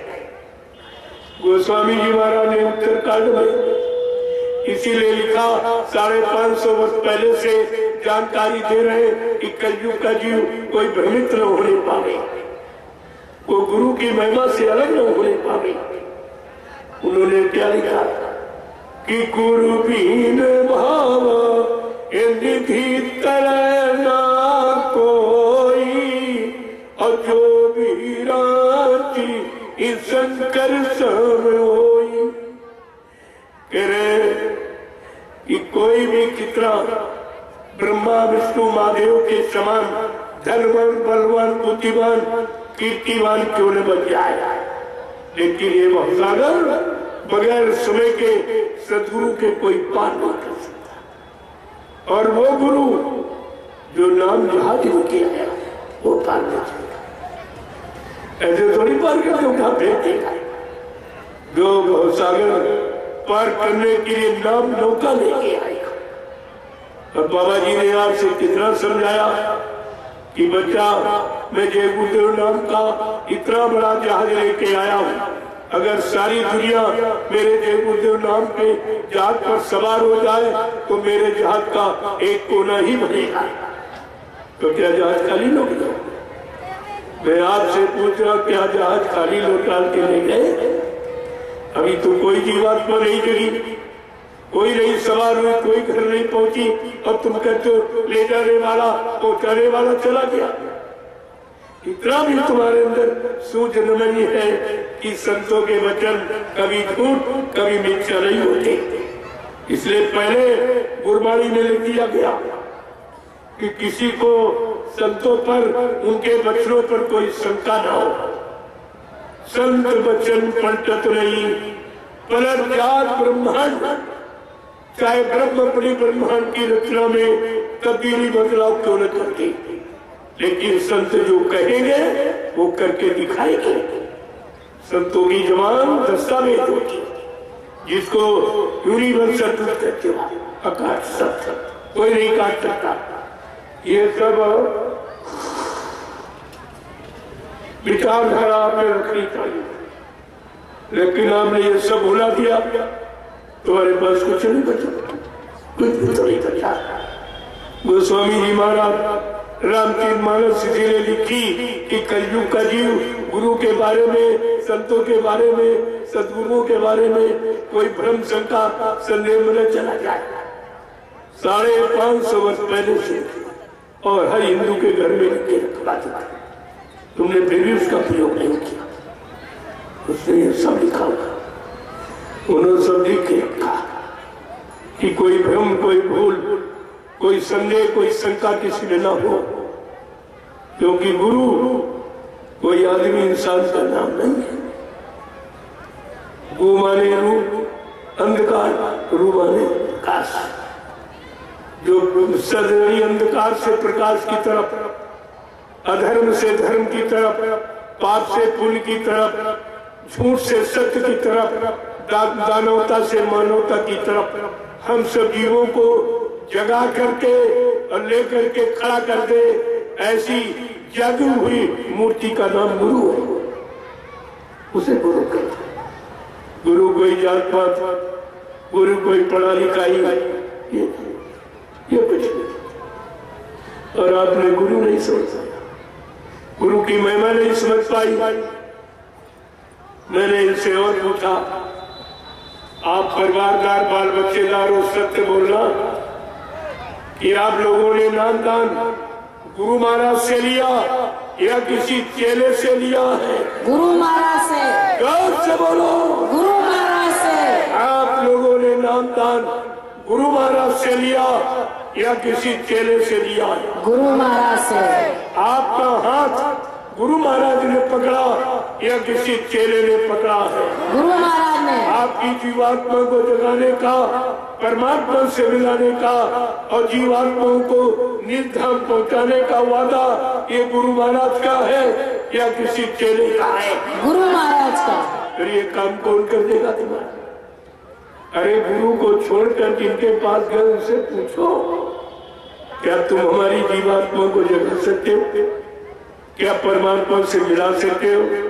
क्या तुम्हारी जीवात्मा जाके परमात्मा से मिल चुकी है? ये सब पूछिए आप, तो 2 मिनट में सच्चाई का राज खुल जाएगा कि सत्य क्या है, झूठ क्या है, असल क्या है, नकल क्या है। ये सब जानकारी आपको हो जाएगी, लेकिन तुम भी कुछ नहीं पूछते, न कुछ पूछते हो, न कोई जानकारी रखते हो। एक तो जानते नहीं हो, कोई सच्ची अच्छी बात कहे तो आप मानते नहीं। ये 2 तुम्हारे अंदर फंस गए तो कितने बड़े भूल भ्रम में चले गए। अब गुरु की दया से कितनी दूर चले गए। अभी दूरी बढ़ता बढ़ाते ही चले जा रहे। हम 10 वर्ष नजदीकी में लाने का प्रयास कर रहे हैं कि अभी नजदीक पे आ जाओ, अभी माफी मिल जाएगा, अभी वक्त है, गुनाहों से तू तौबा कर ले, फिर न कहना हमने सुना था पैगाम नहीं। अभी तुम्हारे लिए एक मौका दिया जा रहा है, अभी जाग जाओ, चेत जाओ, अच्छी बात है, फिर तुम जानो तुम्हारा काम जानो। इतना मैं जरूर कहूंगा, तुम आगे आने वाले भविष्य में कभी अपने आप को बाबा जयपुर जी महाराज का शिष्य नहीं कहला सकते। शिष्य कहलाने का अधिकार तुमने खो दिया, ये अधिकार आपके पास नहीं है। इतना तो आपने अपना नुकसान कर ही लिया, और फिर भी अभी तुम्हारी समझ में नहीं आ रही। जानकारी तो आपको सब दी जा रही, लेकिन जानकारी लो तो इसलिए एक बात को प्रेमियों समझने का प्रयास करो। नहीं, मैं तो चैलेंज के साथ कहता हूं, आज नहीं तो कल, अब ज्यादा समय नहीं है, आपको सदगुरु की शरण में आना ही पड़ेगा। मैं आज प्रार्थना के तौर पर कह रहा हूं कि आओ प्यारे इस सतगुरु शरण में एक दिन आना जरूर होगा। आओ प्यारे इस सतगुरु शरण में कि एक दिन आना जरूर होगा। और सत्संग सेवा और भजन प्रभु का एक दिन करना जरूर होगा।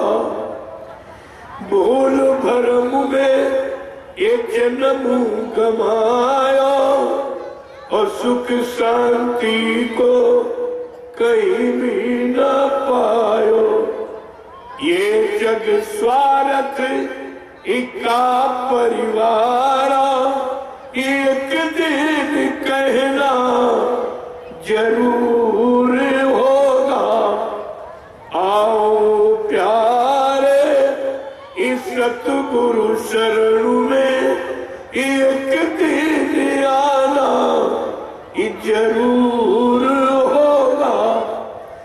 कि सत्संग सेवा और भजन प्रभु का एक दिन करना जरूर होगा। कि धन दौलतिए महल खजाने इनको मूर्ख क्यों अपना माने। इस तन नगरी और तुच्छ देश से कि एक दिन चलना जरूर होगा। इस तन नगरी और तुच्छ देश से एक दिन जाना जरूर होगा। देखो कितनी बड़ी बात है, इसलिए कह रहे जब कुछ साथ नहीं जाएगा, नंगे आए वो अकेले जाओगे, तो क्या कह रहे कि चोरी हिंसा और झूठ कमाई पाप पुण्य का भेद ना पाई। चोरी हिंसा और झूठ कमाई पाप पुण्य का भेद ना पाई। बुद्धि विवेक ज्ञान के खातिर कि सत्संग करना जरूर होगा।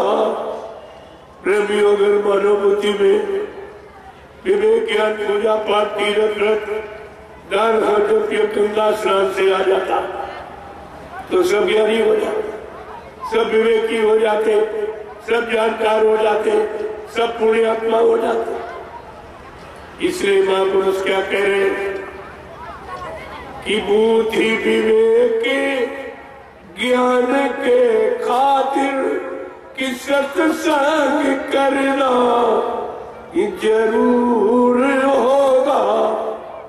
गोस्वामी जी महाराज ने रामचरितमानस में भी इस वक्त शब्दों में कहा कि बिन सत्संग विवेक न होई और राम कृपा बिन सुलभ न सोई कि सत सुधर ही सत संगत पाई और पारस परसी कुघा तो सुहाई।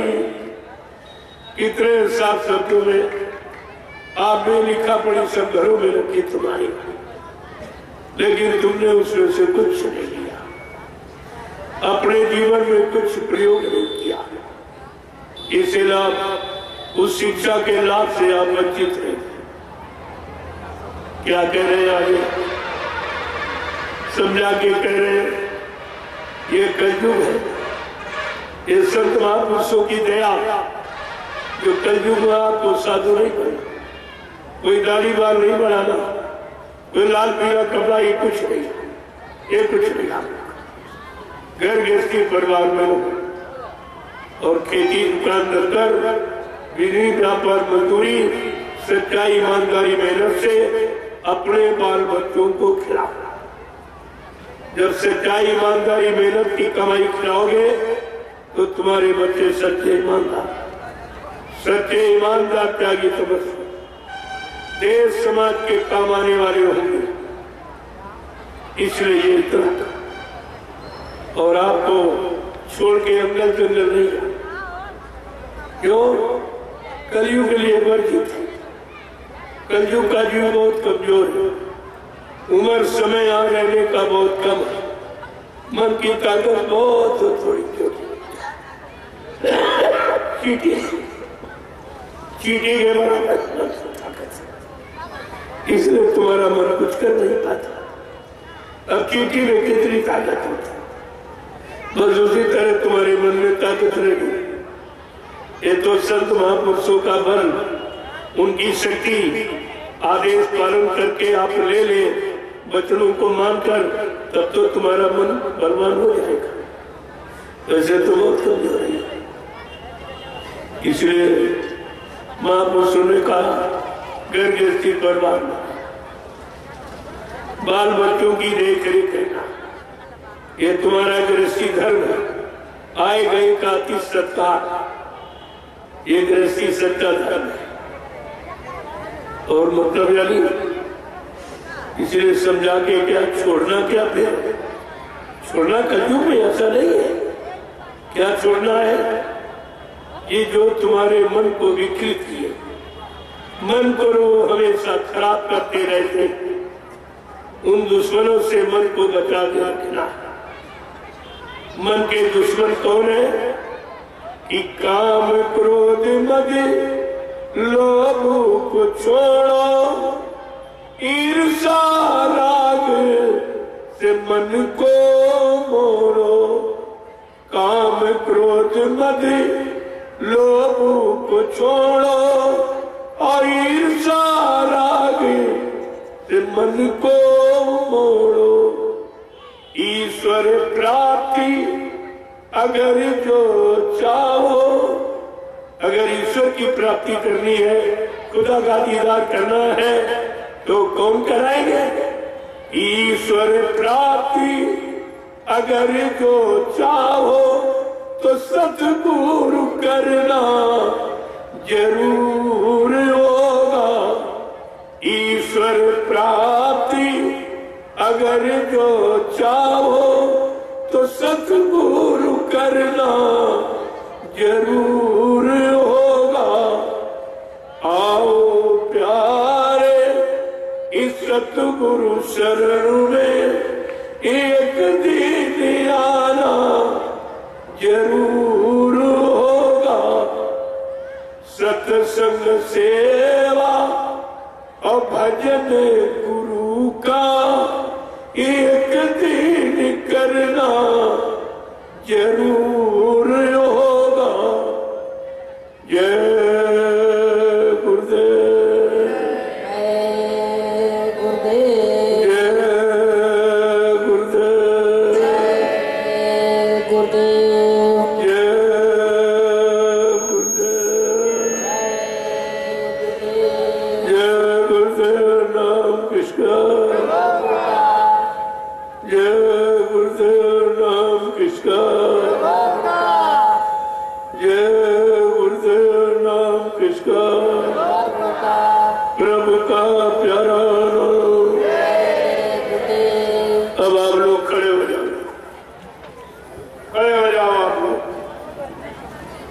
देखो आज समय से सत्संग रोज आप देख कर देते, इधर उधर घुमाते रहते तो वहां से कोई सत्संग सुनने नहीं आते, वो लड्डू खा के घर में बैठ जाते, कोई मतलब नहीं था। इसलिए मैंने आज आपको करके दिखाया इसी तरह, तो तुम्हारा प्रसाद भी स्वार्थ लग जाए। जो प्रेमी आए हैं वो ऐसे लौट न जाए बिना सत्संग से, उनको सत्संग मिल जाए।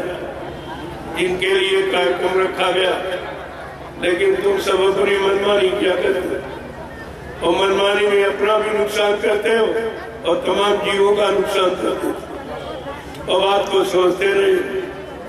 इसलिए हमको आगे करके दिखाना कि इस तरह से सुबह यात्रा और प्रसाद वितरण भी हो जाए, और जो प्रेमी आए हैं वो बिना सत्संग सुने वापिस न जाए। तब तो आपका ठीक है सब करना, कार्यक्रम खर्चा आप यहाँ करते हो और समय खराब करते हो गाँव में, वहाँ क्या होगा? वहां से कोई सुनने नहीं आएगा कभी भी। वो तो लड्डू खा के घर में बैठ गए, उनका क्या मतलब? उनका कोई मतलब नहीं। मैंने कहा ऐसे तुम बताने से नहीं मानते तो तुमको करके दिखा देते, तो आपको करके दिखा दिया। वो भी काम आपका पूरा और ये भी पूरा, दोनों काम हुआ। जय गुरुदेव। अप्रेमियों, दूसरा पहला तो सूत्र है कि आप साकारी, दूसरा आपके जीवन को बनाने वाला सूत्र, समस्याओं को हल करने वाला सूत्र भजन। भजन आपने भजन का ही वादा किया लेकिन भूल गए, और किसी ने आपको वादा बताया नहीं। यही तो मैं कह रहा हूं, कथा वार्ता से क्या मिला? जो बताना चाहिए असली हो तो ये खुद ही नहीं जानते, तुम्हें क्या बताएगा? ये जीवात्मा ने कथा वार्ता का वादा किया, ये भजन का वादा किया। जब माँ के पेट में बच्चा 5 महीने का जब पिंड बंद हुआ तो वो हरकत करता, खुशबू बदबू की एहसास करता, गर्भ की स्थिति उल्टी, मुंह नीचे पैर ऊपर उल्टा, ये गर्भ की सजा। माँ का मनमोहन बच्चे के मुंह पर से क्यों? अब सोचिए आप कितनी बदबू बदली, कितना से दुख तकलीफ होगी वो, लेकिन वहां तो कोई बैठा नहीं जो तुम्हारी फरियाद तो सुन लेगा। लेकिन जीवात्मा ने फरियाद की है, जिसको सब गोस्वामी जी महाराज ने रामचरितमानस के उत्तर कांड में स्पष्ट किया। जब जीवात्मा गर्भ के असहनीय पीड़ा को नहीं सह पाए तो क्या कह रही है? एक एक बात को जब समझोगे तो सब समझ में एक ही बात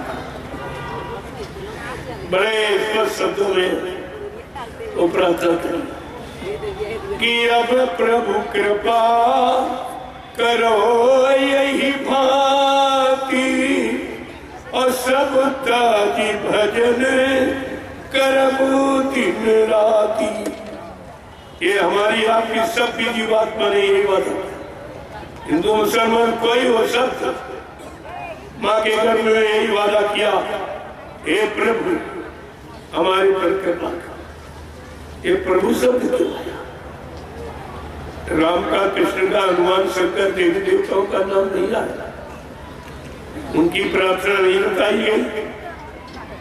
कहते हे प्रभु कृपा, अब प्रभु कृपा करो यही भांति, जिस तरह से तुम्हारे पास जो भी युक्ति हो, जो तौर तरीका हो, मुझको इस कष्ट और इस दर्द दुख से निकालने का आप वो तरीका अपना लीजिए। हे प्रभु हमारी पर दया करो। जब आप निकाल के बाहर कर दोगे तो क्या लिखा? दिन रात भजन करो। दिन रात भजन का वादा किया, पूजा में फंस गए। पूजा का वादा तो नहीं लिखा। अब प्रभु कृपा करो ये भांति, सब तजी भजन करब दिन रात।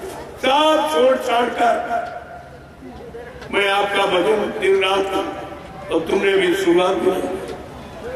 वादा दिन रात क्या किया, वो भी प्रभु से वादा। अब तो प्रभु सन्मुख है, आ गया काम करने के लिए।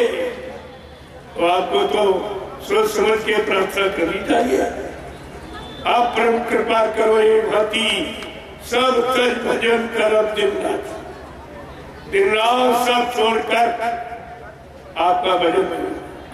और आपने भी शुरुआत भी नहीं की। ये तो प्रभु से भी तुम्हारा वादा झूठा होगा। प्रभु से आप झूठ बोल गए, इसलिए उसे भूले बिछड़े वादे की सख्त बात को फकीर याद दिलाते। वो न पुरानी बिगाड़ते न नहीं बनाते।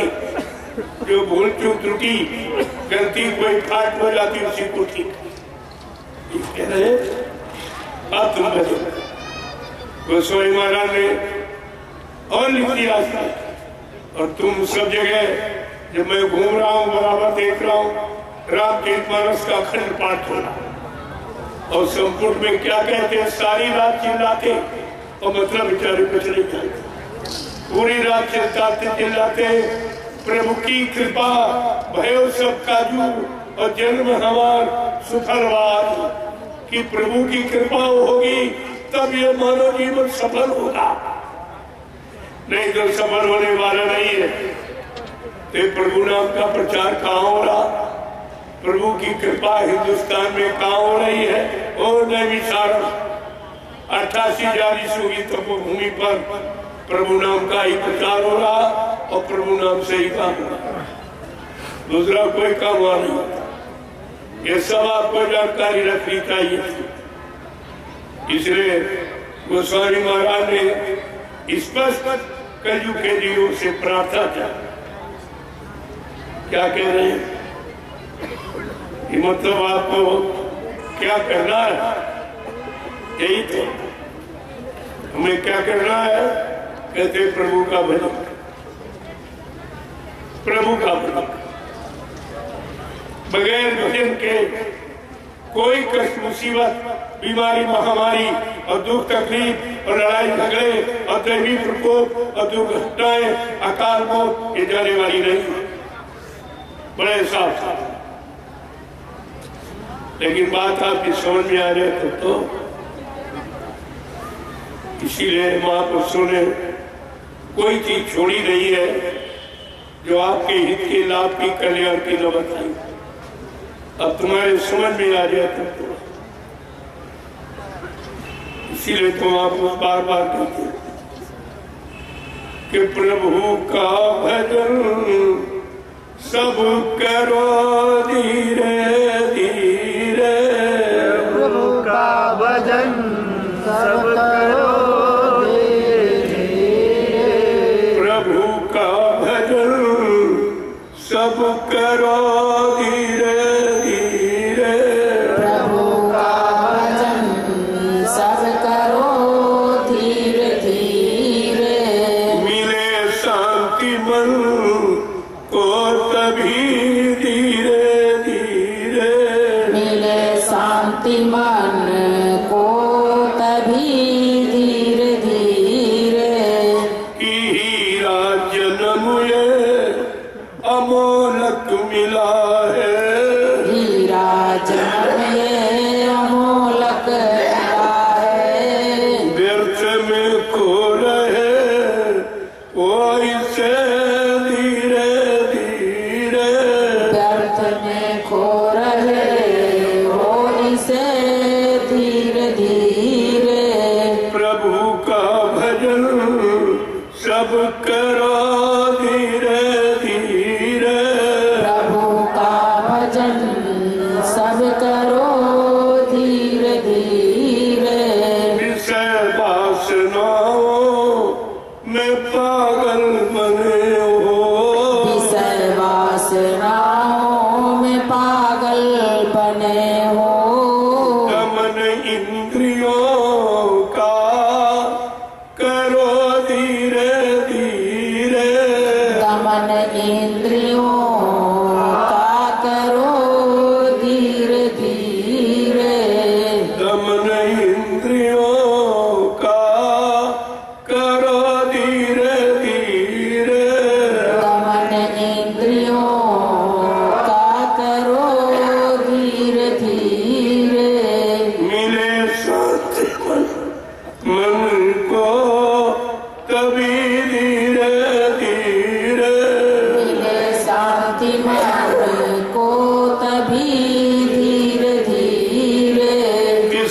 सत्संग सरिता काजल निर्मल, सत्संग सरिता काजल निर्मल, मिटे की कर्मो गंदगी धीरे धीरे, धुलेगी करम गंदगी धीरे धीरे, धुलेगी कर्मो गंदगी धीरे धीरे, धुलेगी करम गंदगी धीरे धीरे, माता पिता सुत ये दारा बिरादर, माता पिता सुत ये दारा बिरादर, सबों से किनारा करो धीरे धीरे, सबों से किनारा करो धीरे धीरे, मिले शांति मन को कभी धीरे धीरे, शांति मन को तभी धीरे धीरे, प्रभु का भजन सब करो धीरे धीरे, का भजन सब करो धीरे धीरे, ऐसे बिन हरि ई भजन खगेसा, मिटिए जीवन के कलेसा। कहते मानव जीवन में आने वाले जितने भी कष्ट, सारे कष्टों का समाधान भगवान के भजन से। ये कलयुग में आपके लिए, अन्य युगों में कथा वार्ता, कलयुग में सत्संग, अन्य युगों में पूजा पाठ, कलयुग में भजन। ये दोनों चीजें आपको समझदारी के साथ समझ कर रखनी चाहिए। जय गुरुदेव, जय गुरुदेव, जय गुरुदेव। नाम किसका? जय गुरुदेव। नाम किसका? जय गुरुदेव। नाम किसका? प्रभु का प्यारा नाम। जोर से बोलो, सब मिल बोलो, बोलना होगा, अभी से बोलो, दर्द हरेंगे, सब कष्ट मिटेंगे, शांति मिलेंगे, सबके दाता, सबके मालिक, प्रेम से बोले, ये नाम नहीं इंसान का, ये काम नहीं इंसान का। प्रेमियों, ये काम इंसानों का, इंसानों का काम इंसानों के बस का नहीं था। तो 70 साल की आजादी सब प्रमाण दे रही है। अब तो ये काम संत महापुरुषों के बाद, ये परिवर्तन की घड़ी है। बहुत सोच समझ कर लोगों को मुंह से बात निकालनी चाहिए, क्योंकि ये काम किसी के बस का नहीं है। जो लोग थोड़े थोड़े लोग लालच के लिए ये झूठा संदेश देने लगते हैं, संत महापुरुषों के वचनों की नकल करते हैं, उनके आवाज की नकल करते हैं कि हम ये कर देंगे, हम ये कर देंगे।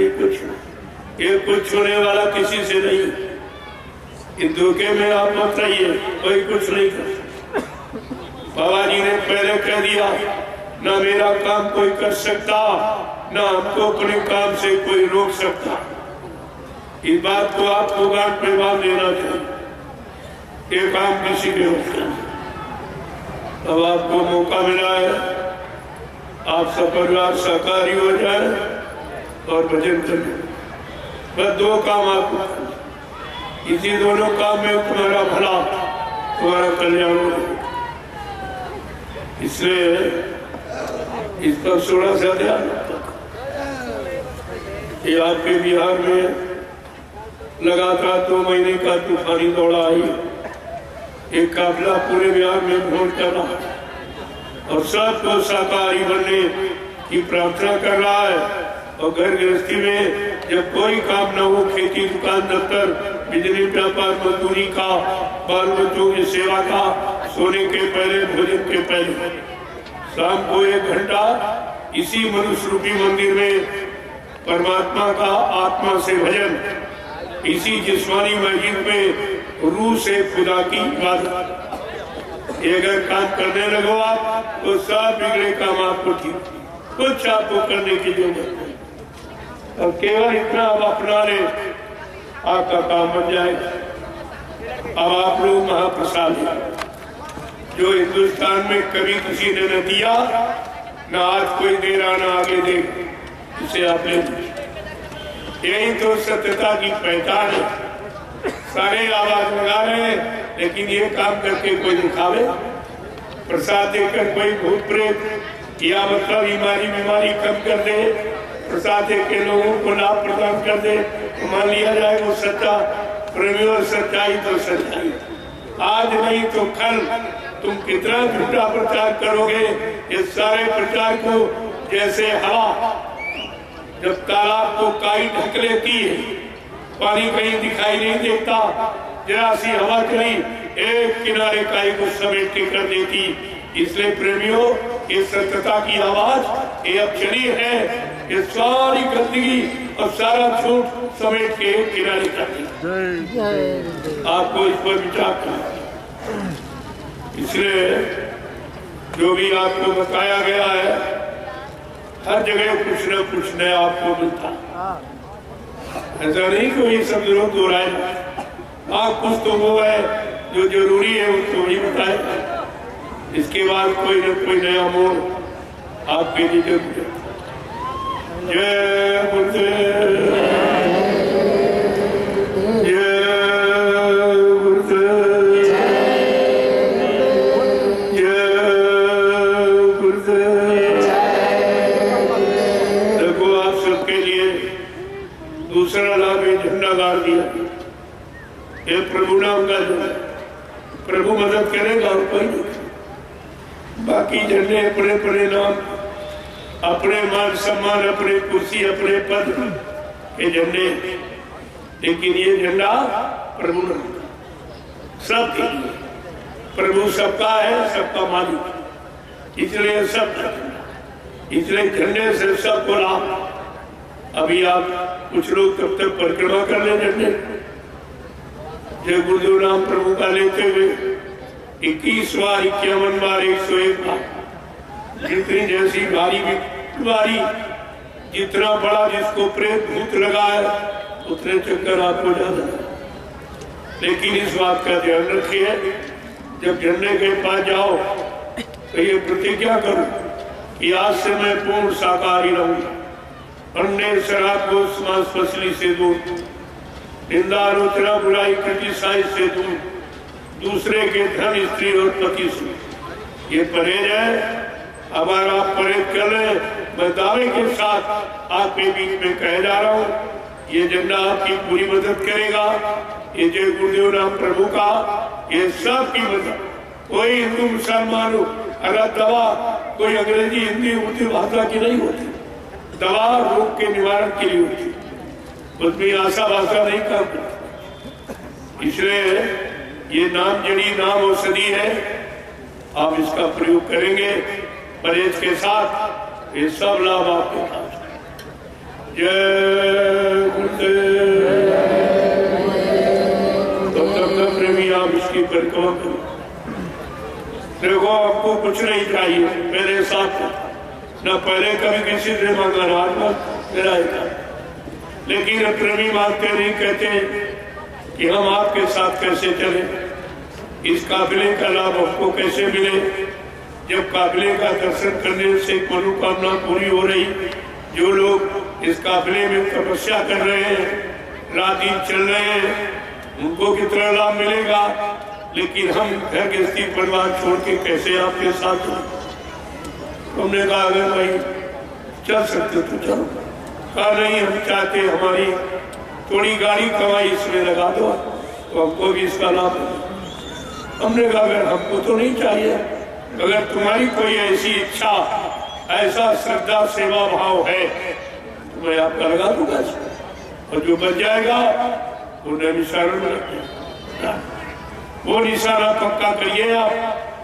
असली निशाना तो वही है, एक न एक दिन सबको उस भूमि पर जाना ही पड़ेगा, कोई नहीं बचेगा, क्योंकि चारों तरफ मुसीबत घेरा डालने वाली, कलयुग घेरे चारी ओर, मनुआ जई हो कोई, किधर जाओगे बाकी?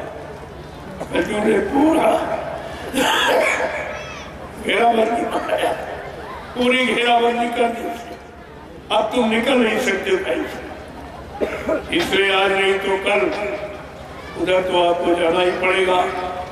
नो पहले से मैं आपके लिए जमीन तैयार कर दूं ताकि आप बैठ सके, रह सको, सत्संग सुन सको, सुने ध्यान भजन कर सको, ये सब उसके लिए तैयारी है।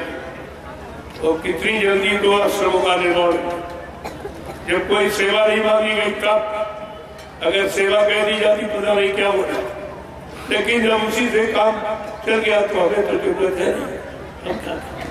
और जहाँ अपने 4-4, 5-5, 6-6 अंकों की सेवा, वहाँ कुछ भी नहीं वहाँ, क्योंकि वहाँ अपने काम से फुर्सत नहीं, अपनी जेब भरने से, अपना बैंक बैलेंस करने से फुर्सत नहीं, तो तुम्हारा काम कौन करें? तुम्हारा काम करने का मौका था। वहाँ तो कमीशन एजेंट लगे, यहाँ से सेवाएं वसूल के ले जाते, 60% वो ले लेता ठेकेदार और 40% इन बगड़ों को दे देता। ये भूखमरे 40% इनको दे दे, बड़े दोस्तों इनको नहीं मालूम एक एक पाई का भुगतान करना पड़ेगा। सत्संगी के कमाई के 9 अंगुल ताप और भजन करे तो उबरे, नहीं तो खा रहे हाथ। ये इतना कठिन दर है प्रेमियों का, तुम हजम नहीं कर सकते। अभी तो मैं आपके लिए प्रार्थना कर रहा हूँ, बच जाओ, अच्छी बात है। अपने भाइयों को लूटना, अपने घर में चोरी करना, ये कोई अच्छा काम है? ये अच्छे व्यक्तियों का, चरित्रवान व्यक्तियों का ये काम है? तुम विचार करो। और वहाँ क्या हो रहा? गुरु से कपट और संगत से चोरी, और की वो निर्धन, की वो कोढ़ी, ये कानून है कुदरत का, इससे अब कोई बचने वाला नहीं है। मथुरा में तो झाड़ू लगी, वहाँ एक वजह समझ, जिन्होंने कहा कि बाबा जी चले गए कभी नहीं आएंगे। मैंने शुरुआत में ही कहा था, जिन लोगों ने प्रचार किया कि बाबा जी मन के चले गए, तुम देख लेना तुम्हारे सबके सामने ये मरते ही चले जाएंगे, और सब खत्म हो गए। जिन्होंने शुरुआत की बाबा जी चले गए मर गए कभी नहीं आएंगे, उसमें देख बचा, वो भी सांसें भरा, तो मथुरा खाली नहीं करने पड़ी। कुछ आपको करने की जरूरत नहीं, चुपचाप भजन करते रहो और साकार का प्रचार करते रहो। सत्संग वचनों को सुनो और प्रेमियों को सुनाओ, बस इसी से परिवर्तन हो जाएगा। आपको कुछ नहीं करना, बस इतने काम में आप लगे रहिए। जय गुरुदेव, जय गुरुदेव, जय गुरुदेव। नाम किसका? सतयुग कौन लाएंगे? विश्व में शांति कौन लाएंगे? जन जन में प्रेम कौन लाएंगे? ये 3 वचन ध्यान में रखना। ये तीनों काम कोई नहीं कर, कोई भी शक्ति नहीं, ये तीनों काम किसी के पास नहीं। तब हम तो नकल कर रहे हैं कि सतयुग में आएंगे, पहले आइए, हमको मना ला सकते हो किसी बाजार से खरीद के चले आप। सतयुग क्या है पहले ये जानते हैं। सतयुग जिसकी बात, जिसकी भूमिका है, परिभाषा वही बताएगा, तुम्हें क्या मालूम। ये सब धीरे धीरे अपने आप को फंसा लिए, अब इतना फंस गए हैं कि इन पर इस भारत की जनता की मार पड़ने ही वाली। सब पूछेगी कहा तुम्हारा भी सतयुग, कह रहे ले आएंगे, ले आओगे, दिखा दो ला करके। यही तुम्हारे यहाँ के बहुत लोग आपसे तो इसीलिए लोग हैं। मैंने उनसे कहा ये व्यापार बंद कर दी, ये शिक्षा, ये तालीम, ये नीति सम्राट महापुरुष की, तुमको इसके बदले कमाने का अधिकार नहीं। करोगे तो भारी बोझा तुम्हारे पर कर्मों का लग जाए। तो उनको बड़ा बुरा लगा कि बाबा जी हमारा व्यापार खत्म कर दो। वो हट बैठे। अरे हमने कहा तुम सब चले जाओ, तुम्हारी हमको जरूरत हुई है, तुम्हें अगर हमारी जरूरत हो तो आ जाइए। नहीं परिवर्तन तुम्हारे उसका नहीं, तुम सब चले जाओ, फिर भी मैं अपना काम करके दिखा दूंगा। मैंने जब शुरुआत की तो मेरे साथ कोई नहीं। अब बड़ी बनाई व्यवस्था में आए हो तो हम चाहते हो तुम सेवा कर लो, यही बहुत है, लगे रहो, यही बहुत है। जरा सा अहंकार करो, भट से अलग हो जाओ, चले जाओगे। तुम्हें मालूम बनूंगी यहाँ हम कब क्या बदल दिए। हमारे पैतरे, हमारे अजरक का सेना कुछ नहीं, 2 मिनट में बदल दूंगा सब। इसलिए जो सेवा मिली है चुपचाप सच्चाई ईमानदारी से करो, इधर उधर की बातें मत करो। योजना खोजना याद मत करो। तुम्हारे पास कोई योजना है होती तो मतलब भी कोई बनाई, तो तुम्हारी योजना नहीं चली। वहां इतना भारी हो गया हंगामा, तो तुम्हारी योजना कहाँ चली गई, तुम्हारी बुद्धि कहाँ चली गई। आज तुम हमारे यहाँ योजना बनाने आए हो। मैं बार बार समझाता हूँ किसी तरह कोई योजना बनानी बंद कर दीजिए, मैं तुरंत बदल दूंगा। ऐसे लोग कहते थे मेरे नैमिषारण्य में कदम रखा, सोचते थे अब यही रहेंगे, ये होगा वो होगा। हमें भाई ये हम कहाँ रहेंगे, क्या करेंगे, इससे तुम्हारा क्या पता। हम क्या कर रहे हैं उसे तुम्हारा लाभ है, और बाकी संसद बुद्धि हमारे बारे में दौड़ाई, तुम कोई प्रचार नहीं कर पाओ। नहीं, हमने कहा अगर तुम नए निशान को संभाल लो मैं कहीं दूसरी जगह बैठ जाऊंगा। इनकी बात ये समझ में नहीं आई। जब वहां बन गया वहां पे सतगुरुधाम, सोचते थे अब इसी महल में बाबा जी रहेंगे। हमने कहा हमारी पहचान तो झोपड़ी है, मैं झोपड़ी की सिवा तो कहीं रहता नहीं हूँ। ये चलो सतगुरुधाम की स्थापना हो गई है, अच्छा है, अगर तुम लोग यहाँ संभालो तो मैं और कहीं बैठ जाऊँ। इनकी समझ में मेरी बात नहीं आई। मैं एक दिन गाड़ी और पकड़ी, हमने कहा ड्राइवर को भी नहीं बताया कहाँ जाना क्या करना। हमने चलो चलो गए, एक जंगल को देखा, हमने बस यही रही, बस वहीं पर प्लास्टिक की एक झोपड़ी बना ली और 3 महीने उसी नीचे गुजारे। ऐसा नहीं मैं तुम्ही को रखता हूँ, मैं भी उसी तरह रहता हूँ, और तुम सो जाते हो, मैं मात्र तुम्हारी रखवाली करता हूँ, ग्रहण करता हूँ। मैं कोई आराम करने के लिए नहीं आया हूँ, मैं तो काम करने के लिए आया हूँ। मेरा काम है। नहीं, ऐसी स्थिति में मेरे दोनों पैरों में 2-2 फोड़े थे, लेकिन मैंने कहा तुम नहीं, क्योंकि बैठने में वहां तकलीफ थी, बैठे थे लेकिन नहीं। कहा भाई शरीर तो ये इसी काम के लिए संकल्प किया है, इसी काम में निपट जाएगा, अच्छी बात है, इसका क्या मोह करना। ये तो आज नहीं तो कल छोड़ना है, लेकिन काम हो जाए, इसके बाद छूट जाए कोई तकलीफ, तो इसकी कोई तकलीफ नहीं। लेकिन काम हो जाए, जिसका संकल्प लिया गया है वो संकल्प पूरा हो जाए, फिर चाहे दूसरे दिन छूट जाए, इसकी कोई परवाह नहीं, न इसकी चिंता, न इससे हमारा कोई मोह है। केवल काम करने का साधन है, इसलिए साधन का प्रयोग मैं काम भी करना चाहता हूँ। और कहते आप लोग भी लग जाओ, तुम्हारा भी काम बन जाए, बाकी तुम्हारे में उसका कुछ नहीं, तो हमारा काम कर कुछ नहीं कर सकते, कुछ भी। अब ये लगे हुए यही कौन, इसी लगे में तुम्हारा कर्जा निपट जाए, तुम्हारा सहज में काम हो जाए, नहीं फिर तो भजन ही करना पड़ेगा, तब कहीं अदा होगा कम कर्जा, और भजन तुम्हारे बस का है। लिहाजा जन पर जन लेने का कारण क्यों बनाते हो, धीरे से काम कर, बहुत थोड़ा समय रह गया। जय गुरुदेव। देखो ये काफिले का समापन जय गुरुदेव आध्यात्मिक ज्ञान आश्रम मिश्री सीतापुर उत्तर प्रदेश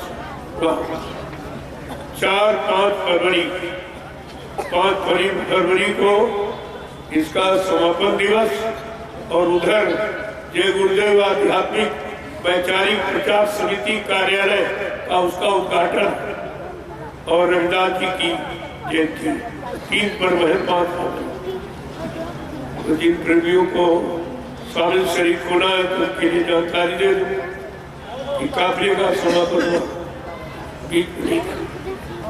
कार्यक्रम होते रहेंगे, लेकिन समापन वही जहां से चला हूं वही इस बात का ध्यान रखिए। सब जगह इधर उधर तो प्रचार मत करिए। तो हम लोग कोई कह रहा किसी नगर, कोई कहीं, कोई अपने मन से कोई बात मत निकाल, तुम्हारे अनुसार कुछ नहीं होगा। इसलिए जो बताया जाए उससे कम कहा, क्योंकि बताने का मतलब कुछ हमारा और है और तुम्हारे करने का कुछ अर्थ और होता। इसलिए यानी 16 आने में तुम 12 ही बात की, 4 आने छोड़ तो तुम्हारी बचत हो जाएगी। नहीं बाद में केवल हमारा पूरा नहीं हुआ, हमारा अपमान हो गया, ऐसा कोई काम मत। मैं 16 आना कहूँ तो आप 4 आने छोड़, इसके लिए ज्यादा अच्छा है। जय गुरुदेव।